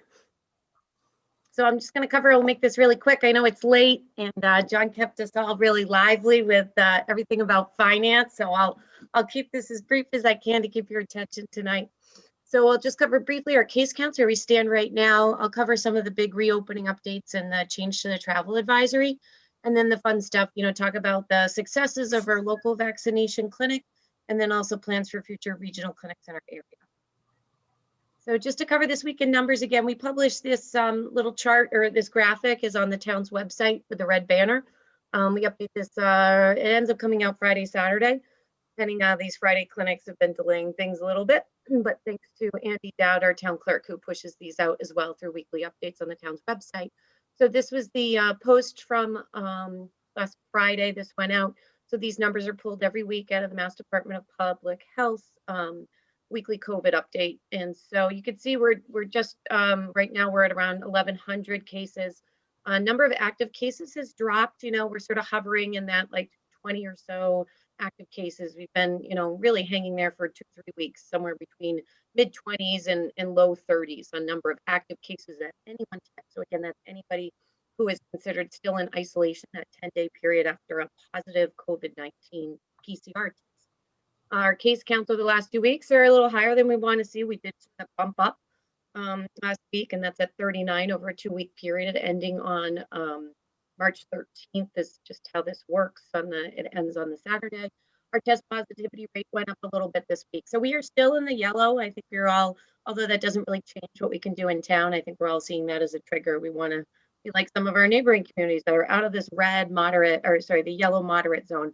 But we've sort of just been stuck there. Case counts a little higher than with some of our surrounding communities. So this graph gives you a better idea week by week, and you can see this is, ending on the Saturday, March 13th. So we came down, but the previous week we did jump back up to 27 new cases that week. And, we did have some cases where, multiple individuals in the household, which can skew numbers for a small town pretty easily. But, the risk is still there. I'm hearing more stories from colleagues in my area of, sort of surprising clusters, everything from cheering and dance clusters of 30 kids on a team to churches who have, maybe become a little more relaxed with some of their activities and gatherings. And one local church, not in our town, so they had 27 or 26 cases associated, direct cases. So, just people that were in the parish that actually ended up with COVID. So, it's really important that people, continue to follow through with all the public health advice of mask wearing, social distancing, etc. So there we are in case count. So I'm going to just transition here quickly to just reopening updates and travel advisory updates. So it's hard to keep up. It changes every week, but just on March 22nd, so effective. So I guess that's today. I can't even keep track of the days, but we are now in phase 4, step 1. So if you're a Red Sox fan, get excited. There will be a season, but you'll have to be the lucky 12% to actually be able to make it into the arena. So, we're going to see some large venues like ballparks and arenas open up, very limited capacity. Massachusetts, some of the lowest capacity you'll see, it's at 12%. There's a lot of theories. We haven't seen anything at 12%. Somebody told me that was the minimum for Fenway to open. I don't know the math, but, there's this really low trigger. So we're going to have some of the lowest capacity of venues. And we are also going to see that gathering limits for event venues in public settings has also increased. So now we're currently at 100 people indoors and 150 outdoors. So I know a lot of people are thinking about, those outdoor concerts and other things like that. So that's our current limit now. I have no crystal ball. I can't tell you what that's going to look like in the middle of the summer when Northborough wants to hold a concert. But that's, our new update is 100 indoors, 150 outdoors, and that's for a public venue or event venue. That's totally separate from a private residence. So again, I want to remind everybody, those private backyard gatherings are at a maximum of 25 people in the backyard. So if you're having your fire pit and planning, it's 25. And then indoor gatherings at 10 people. So, as different holidays coming around the corner, we still do have those indoor house gatherings of 10 people to keep in mind. For any of you thinking about weddings, big deal. Dancers are going to be open at weddings. But and we're also going to see some of these overnight summer camps open, but again, there's still additional limitations with mask wearing and ability to socially distance. Probably one of the biggest updates that impacts most of us who, in New England states, we like to travel. So you've all been pretty aware that Massachusetts have one of the strictest travel orders around. Even if you went up to New Hampshire to maybe go visit a friend for 2 hours, you would be required to follow the mass travel order previously. So as of today, it's currently an advisory. What does that mean? That means it's not enforceable with penalties, but it's a recommendation or an advisory to follow the order. So the map, I understand, is totally removed. So this red or all the colors. You're going to see some major changes. Again, it's called the travel advisory now, no longer the travel order. There are 2 important exceptions that will impact a lot of people. One is if you're vaccinated and you're at least 2 weeks out from your first shot for Johnson & Johnson, or 2 weeks out from your second shot for the Pfizer and Moderna, you're exempt, or there's an exception from having to follow the travel order or advisory. And, additionally, there's a new exception that some other states had, and has caused a lot of confusion. But now if you leave for less than 24 hours, so you visited, family up in New Hampshire, you maybe, saw a family member up there, but you just did a day trip, you wouldn't be subject to the travel advisory as it's written now. So those are some pretty big changes for a lot of people that are, have family all throughout New England. And just some updates from the schools. I'm sure some of you have children or know of kids in the school district. Today was a big moment. K-5 went back to full in person. Now, again, students and families have the ability to stay enrolled in the remote academy, but for all of those other learners that were hybrid are now going to be full in person, and we're going to see the other grades, grade 6 through 12, move to that full in person model on April 26th. So the school's been working really hard, the medical advisory team working on the protocols and the screening program and everything else they can do to really reduce and minimize risk at the school setting. So again, you've all seen this graphic plenty of times. This is the, same graphic we've been looking at for the last couple months. And so, we had these like ballpark dates at the bottom of the graphic. Phase 3 was sometime between April and June, and boom, here we go. We actually have some real dates to finally look at. So I think it's important to note, on this new graphic, you can see on the right where these eligibility categories come in. So what everybody's asking, when is everybody eligible? So 60 plus is eligible on April 19th. So that's not too far away. So, and the reason it's 16 plus is that the vaccines are not approved for ages 16 and over. So Pfizer's, the 16 and over. And so that's why we're falling into that category. There's currently testing for younger children, but we don't anticipate that vaccine approval until probably sometime in the fall. And so again, we open today with individuals who are 60 plus and workers in certain sectors. And there's a big long list. So transit, grocery, utility, food, agriculture, sanitation, public works, public health workers, all of those individuals are now eligible today. And then starting on April 5th, anybody 55 and over and any individuals with one of those certain medical conditions listed on the state website. So one thing I want to point out with all these changes, it's tough to keep track of them and everybody wants to be the first in line. So it's really important to know that I think it was just last week or the week before the state launched a pre-registration program. And so I have that link on the left side of the screen. So if you just Google mass.gov and pre-register, it will pop right up, probably your first Google search. And so that pre-registration is great because I think what people were really tired of was waiting in line or getting on and entering all their details, the appointment's on, or spending their entire Thursday at the computer. And so the way Massachusetts has done this is they partnered with Google, is my understanding, and they created this pre-registration feature that is automatically linked to all the appointments at the mass vaccination site. So currently we have 7 mass vaccination sites. So before you jump on Thursday and hope to score that great ticket, to get your vaccine at Gillette, you no longer can do it through that method. So all of the appointments at all the mass vaccination are filled through this pre-registration. So what happens is if you register online, you put in your information, you don't have to currently be eligible to register. It appears like it's going to be a first come, first serve, and you'll get an email whenever an appointment's available, you're next in line. So I think it's based off of when you pre-register. So go ahead and do it right away. When an appointment's available, you'll get an email or you can select to get a text, and it's going to say you have 24 hours to accept this appointment. The appointment is going to link you to your closest mass vaccination site in the area. So again, it's currently the 7 mass vaccination sites, but we anticipate that other regional sites are going to be added into that same pool where appointments will automatically be distributed to anybody who pre-registers. So I just pre-registered my children today. They're ages 6 to 13. They're not eligible anytime soon, but it only takes about 2 minutes. And you know what, if that puts us at the front of the line when their group opens and an appointment's available, I'll be really happy I did that, many months before. So something to keep in mind. And there are other sites and appointments, the Wegmans, the pharmacies, there's the site in Marlboro. All those other ones are found at that vaxfinder.mass.gov. And so you won't find them through the pre-registration. They may be added at a future date. So what I just tell for everybody is everybody should pre-register. It doesn't hurt. You can always say no to the appointment. It doesn't prevent you from scheduling an appointment elsewhere, and then continue to monitor that vaxfinder.mass.gov. And we have some other helpful hints. For individuals who are really struggling, we have some really savvy people in town, and we can help to pair you up too. So if people are just struggling, the health department's a great resource. I want to say, you know, our resourceful teachers, the PTOs or PTGs of the world, they managed to register pretty much all of their teachers, I would say over 80% in a 2-week period, because they just knew how to do the system. And we have individuals who have offered to help others. So if you're struggling and frustrated, just realize the town is here as a resource, and you can reach out to the health department. We'll see if we can help you. We also are maintaining currently a call list. We're working with some of the local clinics to provide a call list in the event they have last minute cancellations, so we can help fill those with our residents.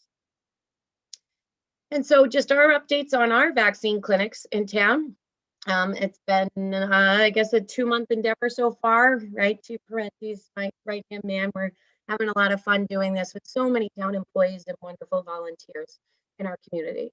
So to date, we've vaccinated 720 Northborough residents and employees, and these were individuals who were eligible. This included 9 homebound individuals that were already vaccinated, and that was with fire department staff. We've actually vaccinated 721. Just last week, we snuck in a 101-year-old Shrewsbury resident that just couldn't find a place for a vaccine. So there are a few people where, you know, we work together as a community, and we've also assisted them as well. So again, to date, we've had 6 vaccination clinics all held at our senior center for eligible individuals. One of these did include a clinic for our affordable housing residents. And we have 3 second dose clinics remaining, and that last clinic will be had on April 16th. So we have the site currently set up, but we're phasing out. And so last week, another update, I believe Board of Selectmen were copied. We received our preliminary approval for a regional vaccine site. And we're still awaiting, you know, allocation and official start date. So I was emailing with the Assistant Commissioner at DPH today, Jana Ferguson, and we're still aiming as a possible earliest start date would be the week of April 5th, putting in the order next week. We're not quite sure what we would get. It really depends on what's available. So it could be any of the 3, J&J. Obviously, everybody wants that. It's no second dose scheduling. And then we also have Pfizer and Moderna. So we're prepared to take what we can to offer this to our residents. So again, as a reminder, this regional site is proposed at the Doubletree Hotel in Westboro, which has already been used by the town of Westboro for their first responder clinics.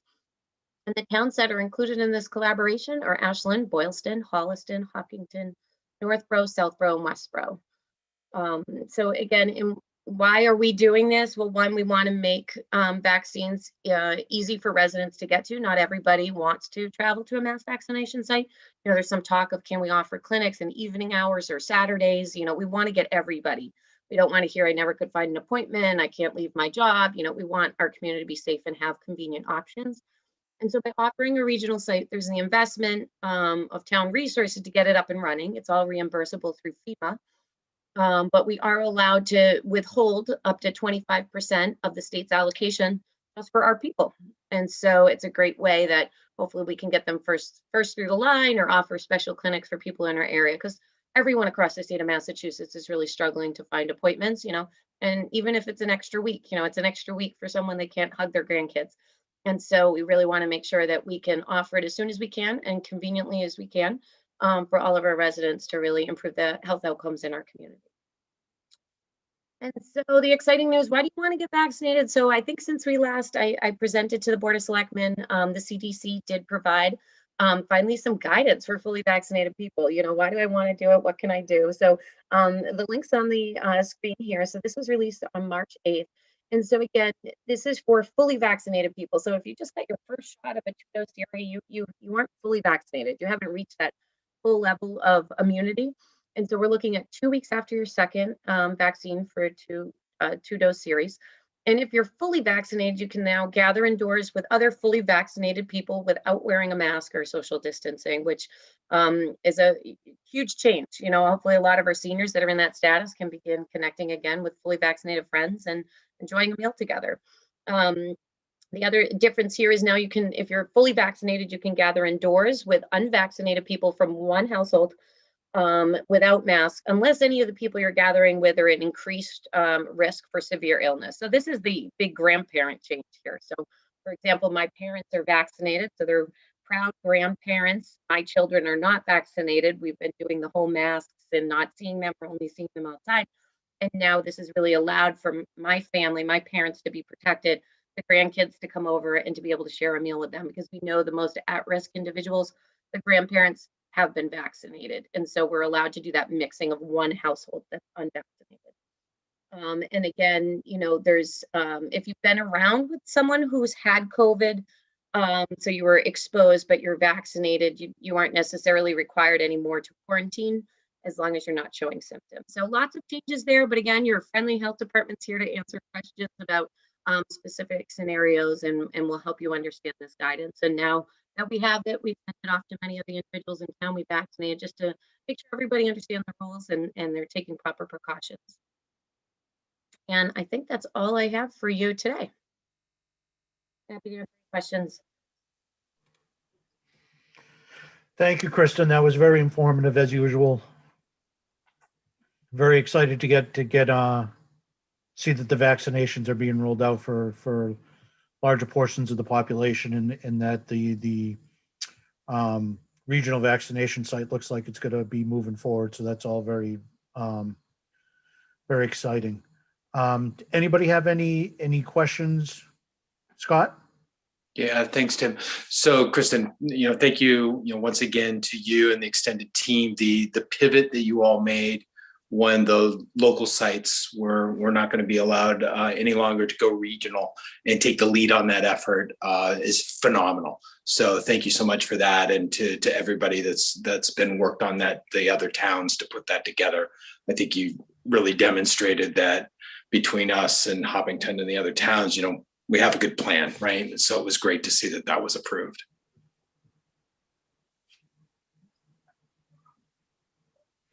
Leslie? Thank you very much, Kristen. I have a question and a comment. Your very last bullet said something like, if you've been fully vaccinated, but you think you may have been around someone who has had COVID or has COVID, you don't need to worry as much about that. Is that because they've kind of come out with studies saying that people who have been vaccinated can't really, or there's a low probability that they would shed the virus? Does that have to do with that? So I think part of your question, Leslie, it's probably about the whole silent spreader. I think people are really worried about. So if you're vaccinated, can somebody give it to you and then you can unknowingly give it to others but not show symptoms? So there's a lot of confusion over that. I unfortunately, I haven't yet read a study that answers it perfectly clearly, and that would say the probability is 2%. All we can know is that CDC did update their guidance. So, it seems to me, I don't have all the numbers to show you, that they're fairly confident that if you are fully vaccinated, it won't, you're protected, in that we don't anticipate that you would need to, that you would come down with it and likely spread it to others. So that risk of the silent spreader hasn't totally been explained or sort of washed away, but I think CDC is confident enough that it doesn't pose a risk for continued spread. So if you are fully vaccinated and you come into contact with a known COVID positive person, you can continue to go about your life. You don't have to hide away at home and fear that you're going to develop it and spread it to others, as long as you're not symptomatic. So I think we're going to have more information on that to really solidify that statement. But at the end of the day, the Mass Department of Public Health has accepted it. And so we have both the CDC, the federal level, and the state level, the Mass Department of Public Health, who feel the risk is low enough that they're no longer advising vaccinated individuals to quarantine after a known exposure. Okay, that's great. I appreciate that. And also, I just think the town news that went out with all the information last week, and also included a lot of good links that I think people could drag over to their desktop and keep handy. I think all that is fantastic information, because I think it's, if you're watching the television news and they say, hey, this particular age group is eligible now, they don't really provide a lot of information. Okay, what next? What am I supposed to do now? So I think that's very, very helpful. And I do think that, especially in these times, I think the more town news, the better. So I think people like those updates very much, very informative. So thank you. We'll keep them coming. Big thanks to Andy Dowd, our town clerk, is fabulous at pushing it out. So I often get press releases straight from DPH. So again, we probably should keep reminding people, signing up for those town, e-newsletter and alerts is really the place to stay up to speed. So absolutely. Great. Thank you. Any other questions or comments for Kristen? Thank you, Kristen. As usual, it was very informative. We all very much appreciate all the work that you're putting in and the information that you provided. It really does make a difference. In thank you. You're very welcome. Thanks, everybody. Have a great night. Thanks, Kristen. So next on the agenda, we have reports. First up, Scott Rogers. Yeah, thank you, Tim. So on March 17th, the Community Fairs had their meeting. Their current event, the Munchie Madness, continues until April 5th.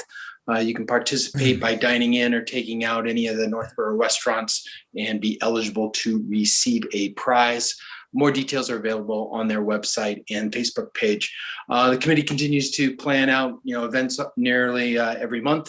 So watch for upcoming events, including a big one around town cleanup. Excuse me. Also attended the Combined School Committees meeting on March 17th. They welcomed Maurice Myrie as the new Chief Information Officer, Chief Information Security Officer. Everyone was just excited to see him join the school administration team. That meeting also included updates from the Coalition on Equity around professional development, projects, and other efforts to promote cultural awareness and diversity. On March 12th, attended the Mass Municipal Association presentation on civil discourse.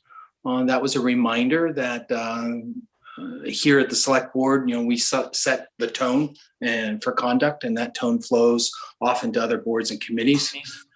I think we do a good job at that, and the department heads and town staff continue to be very conscientious about holding members to these standards.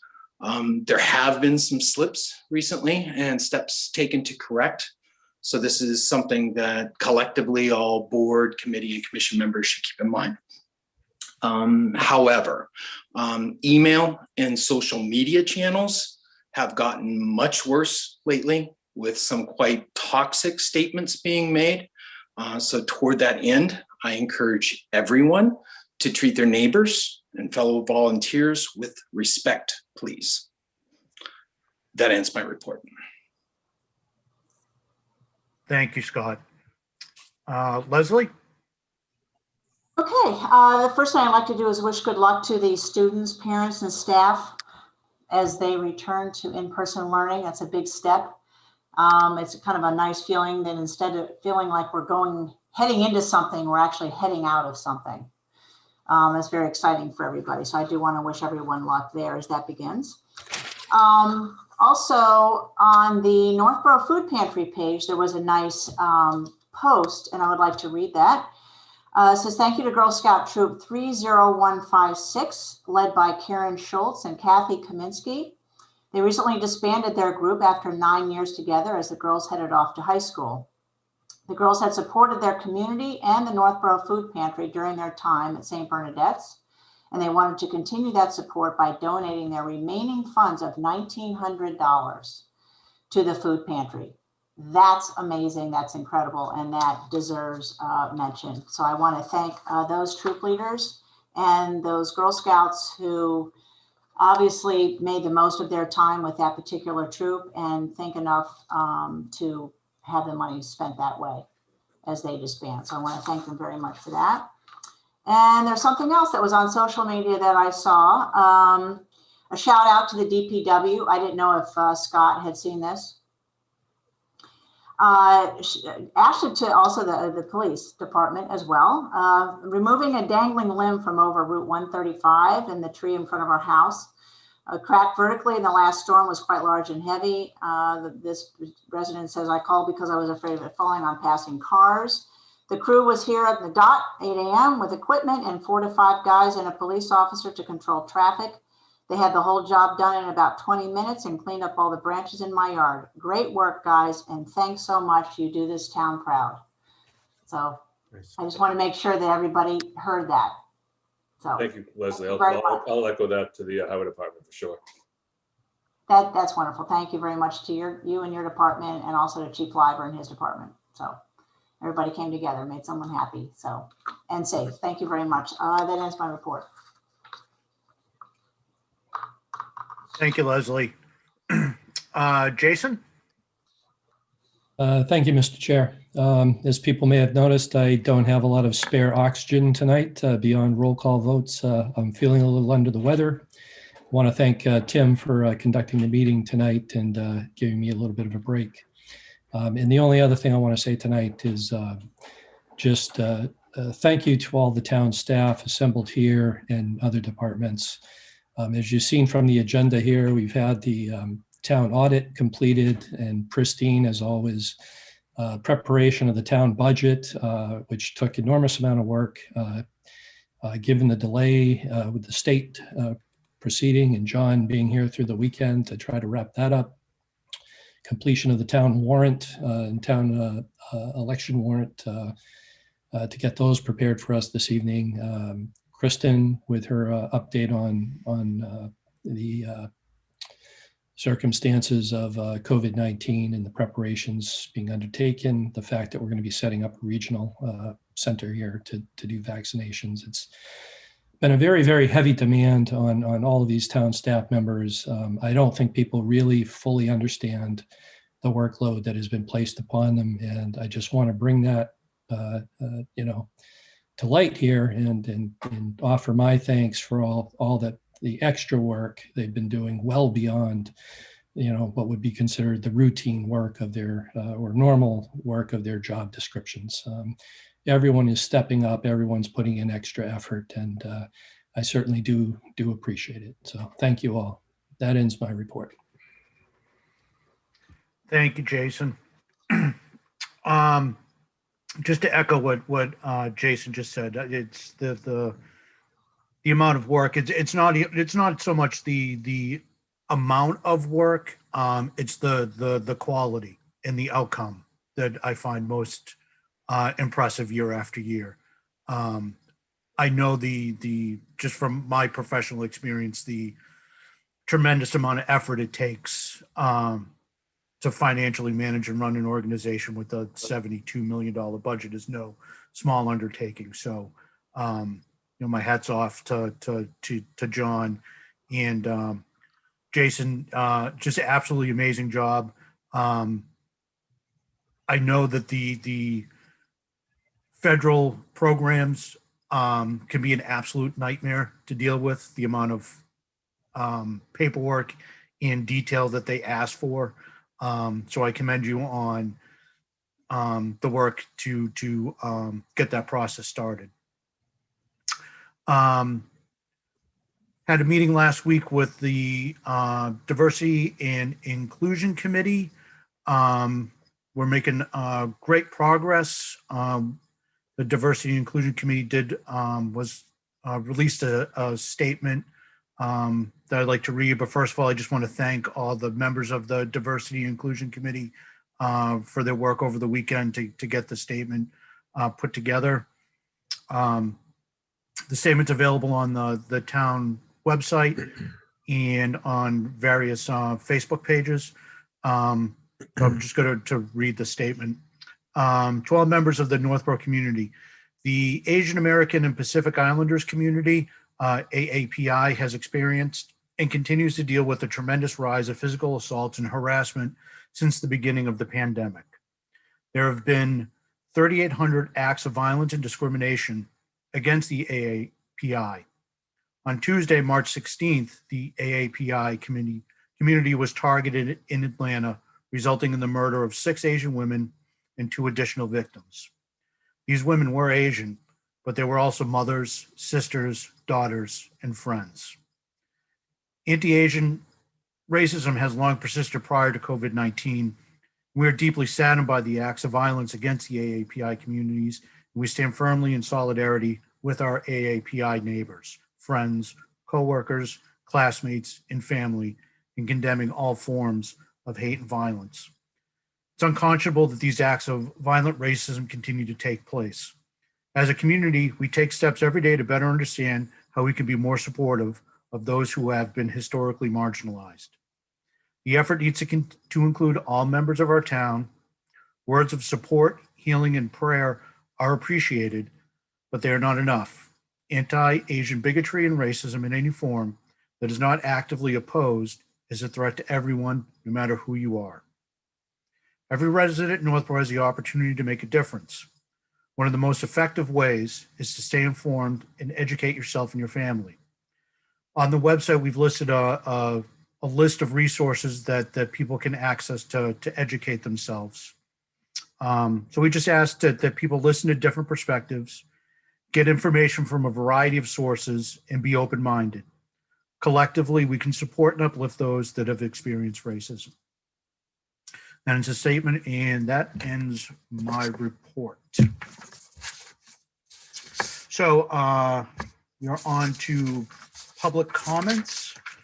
And again, if the section will just general public comments. Tim, do you want to invite John if he has anything? Oh, sorry. John, you're muted. You listened to me enough tonight. No report. Okay, sorry about that, John. That's okay. I would have chimed in if I had something. So for public comments, again, I just ask, please state your name and your address, and all comments will be kept to 3 minutes. Anybody that has a public comment, please raise your hand.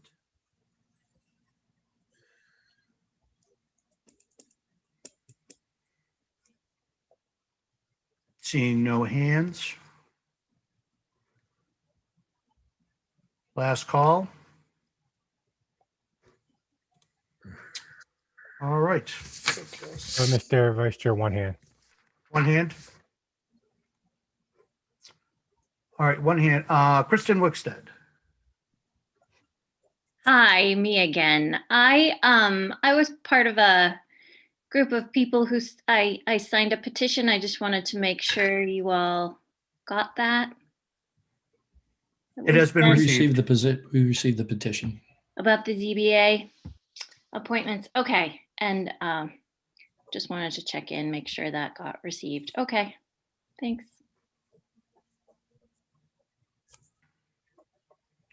Any other public comments? All right, on to new business.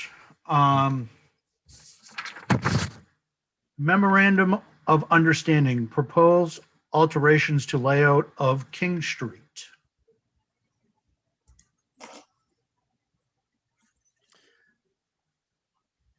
John?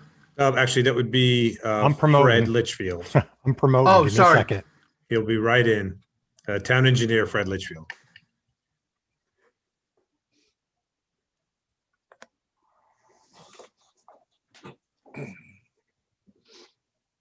I've also promoted the property owner and his attorney.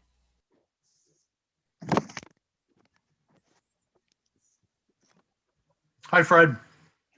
Good evening. Thank you for having me. I'm here to talk to you tonight about the memorandum of understanding.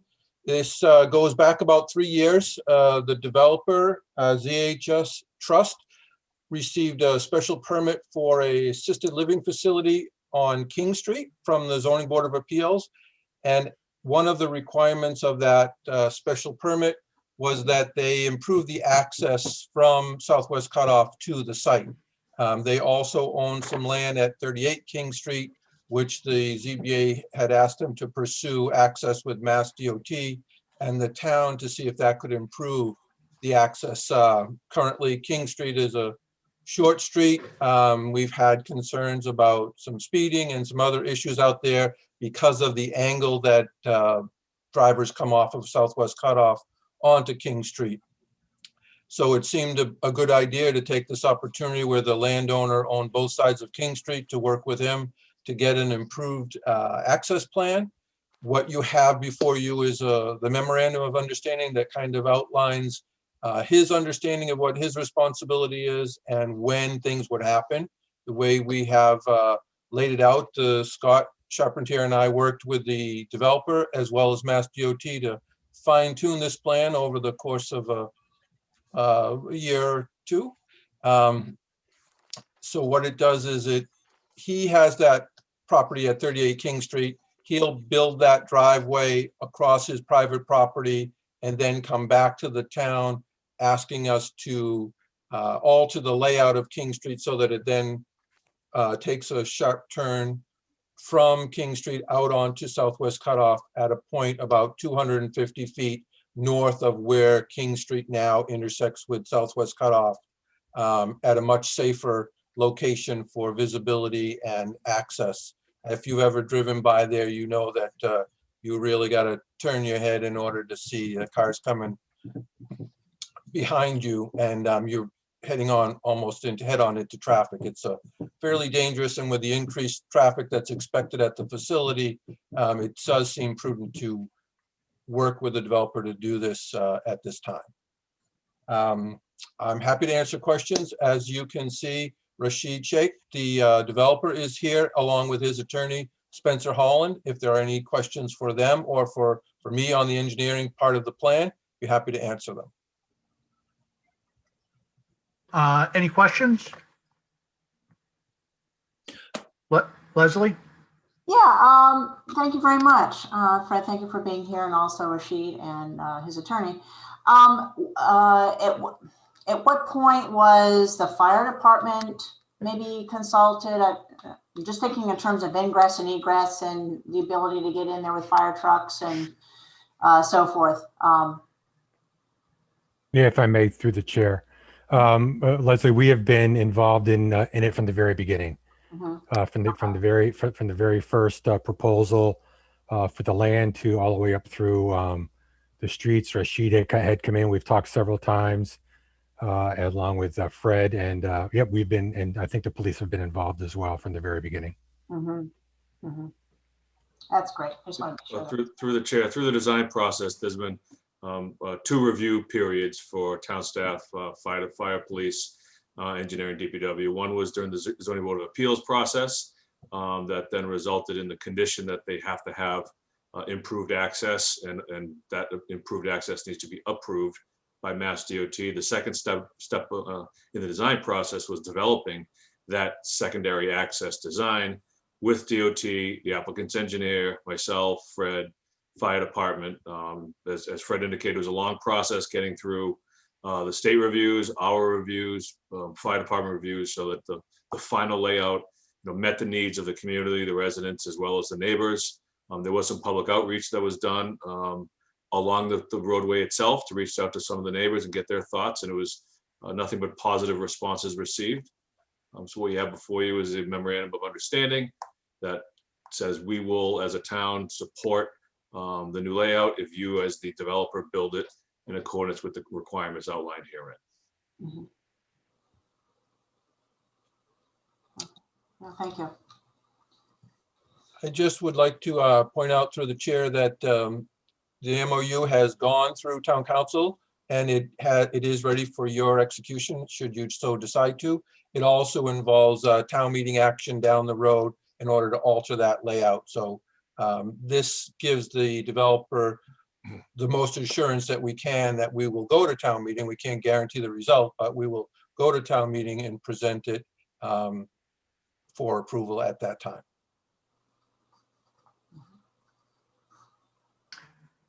Scott?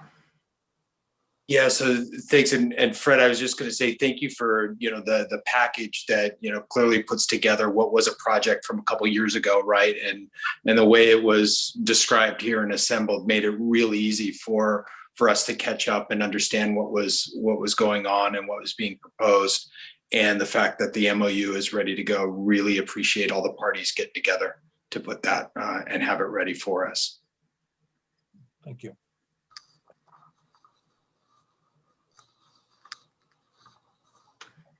Any other comments, questions? Yes, Rashid? You're muted. Sorry, can you hear me now? Yes. Thank you very much. Just short and sweet, honestly, I want to thank everyone.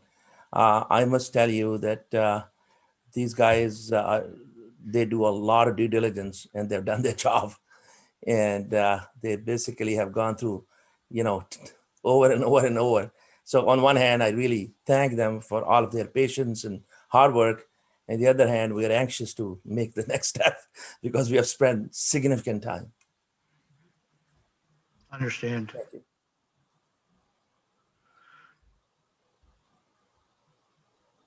Spencer. Just to briefly reiterate Rashid's comments, I can attest that over the course, we're almost at the 3-year anniversary since the ZBA decision, and in that period, Rashid has been both tenacious in moving this forward, but also incredibly patient and deferential to the town. We've incorporated all of the comments and requests that we've received along the way. And so this MOU incorporates all of those. It includes a lot of additional work on project proponents' part that were not in earlier drafts, including some of the work on converting the existing intersection into a one-way once the new intersection is completed. And so this project will create significant safety benefits to the town and at no cost to the town. And just, I think tonight's budget proposal underscores the value of that, perhaps now more than ever.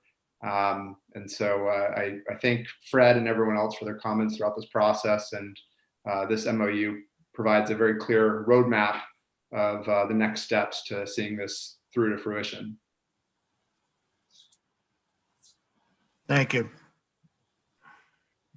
And just on a personal note, when I was a kid, part of my paper route was on King Street, and that intersection is a nightmare. So even on a bicycle with a bag full of newspapers, you don't want to be sticking your nose out under Route 20. So I think the proposal makes a lot of sense. Any other comments or questions? Do I have a motion?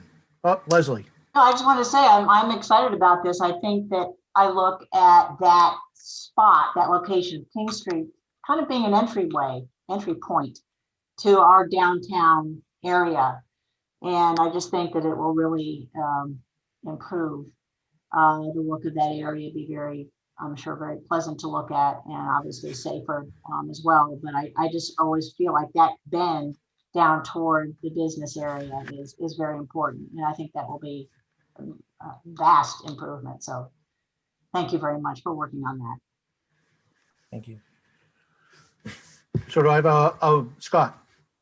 Yeah, so Mr. Chair, I move the board vote to approve and execute the memorandum of understanding between the town and Rashid Sheikh, trustee of ZHS Trust, for the proposed alteration of the layout of King Street. Second. Moved by Scott Rogers and seconded by Leslie Rutan. Roll call vote. Scott Rogers. Aye. Leslie Rutan. Aye. Jason Perot. Aye. And I, Tim Kalen, vote aye. So the memorandum of understanding is approved. Thank you, everybody. Thanks for all the work that you've put into this. Thanks, everyone. Thank you. Next up, we have approve, execute warrant for May 1, 2021 annual town meeting. To the chairman. So included in your packet, and for those at home, if they're interested, is the draft of the warrant, which hopefully after your vote this evening will be the final warrant. Nothing has really changed since your last meeting. There are 39 articles.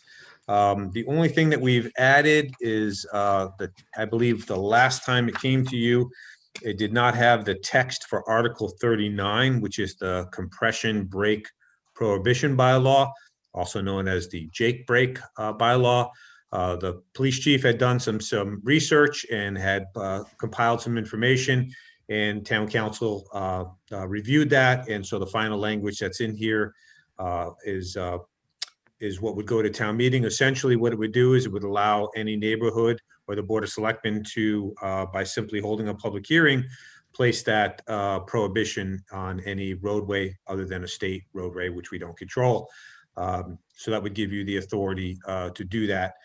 In terms of the warrant, what's up on the website right now, it has the budget information, the budget tables, as well as the handouts for the stormwater management proposed bylaw and the personnel bylaw.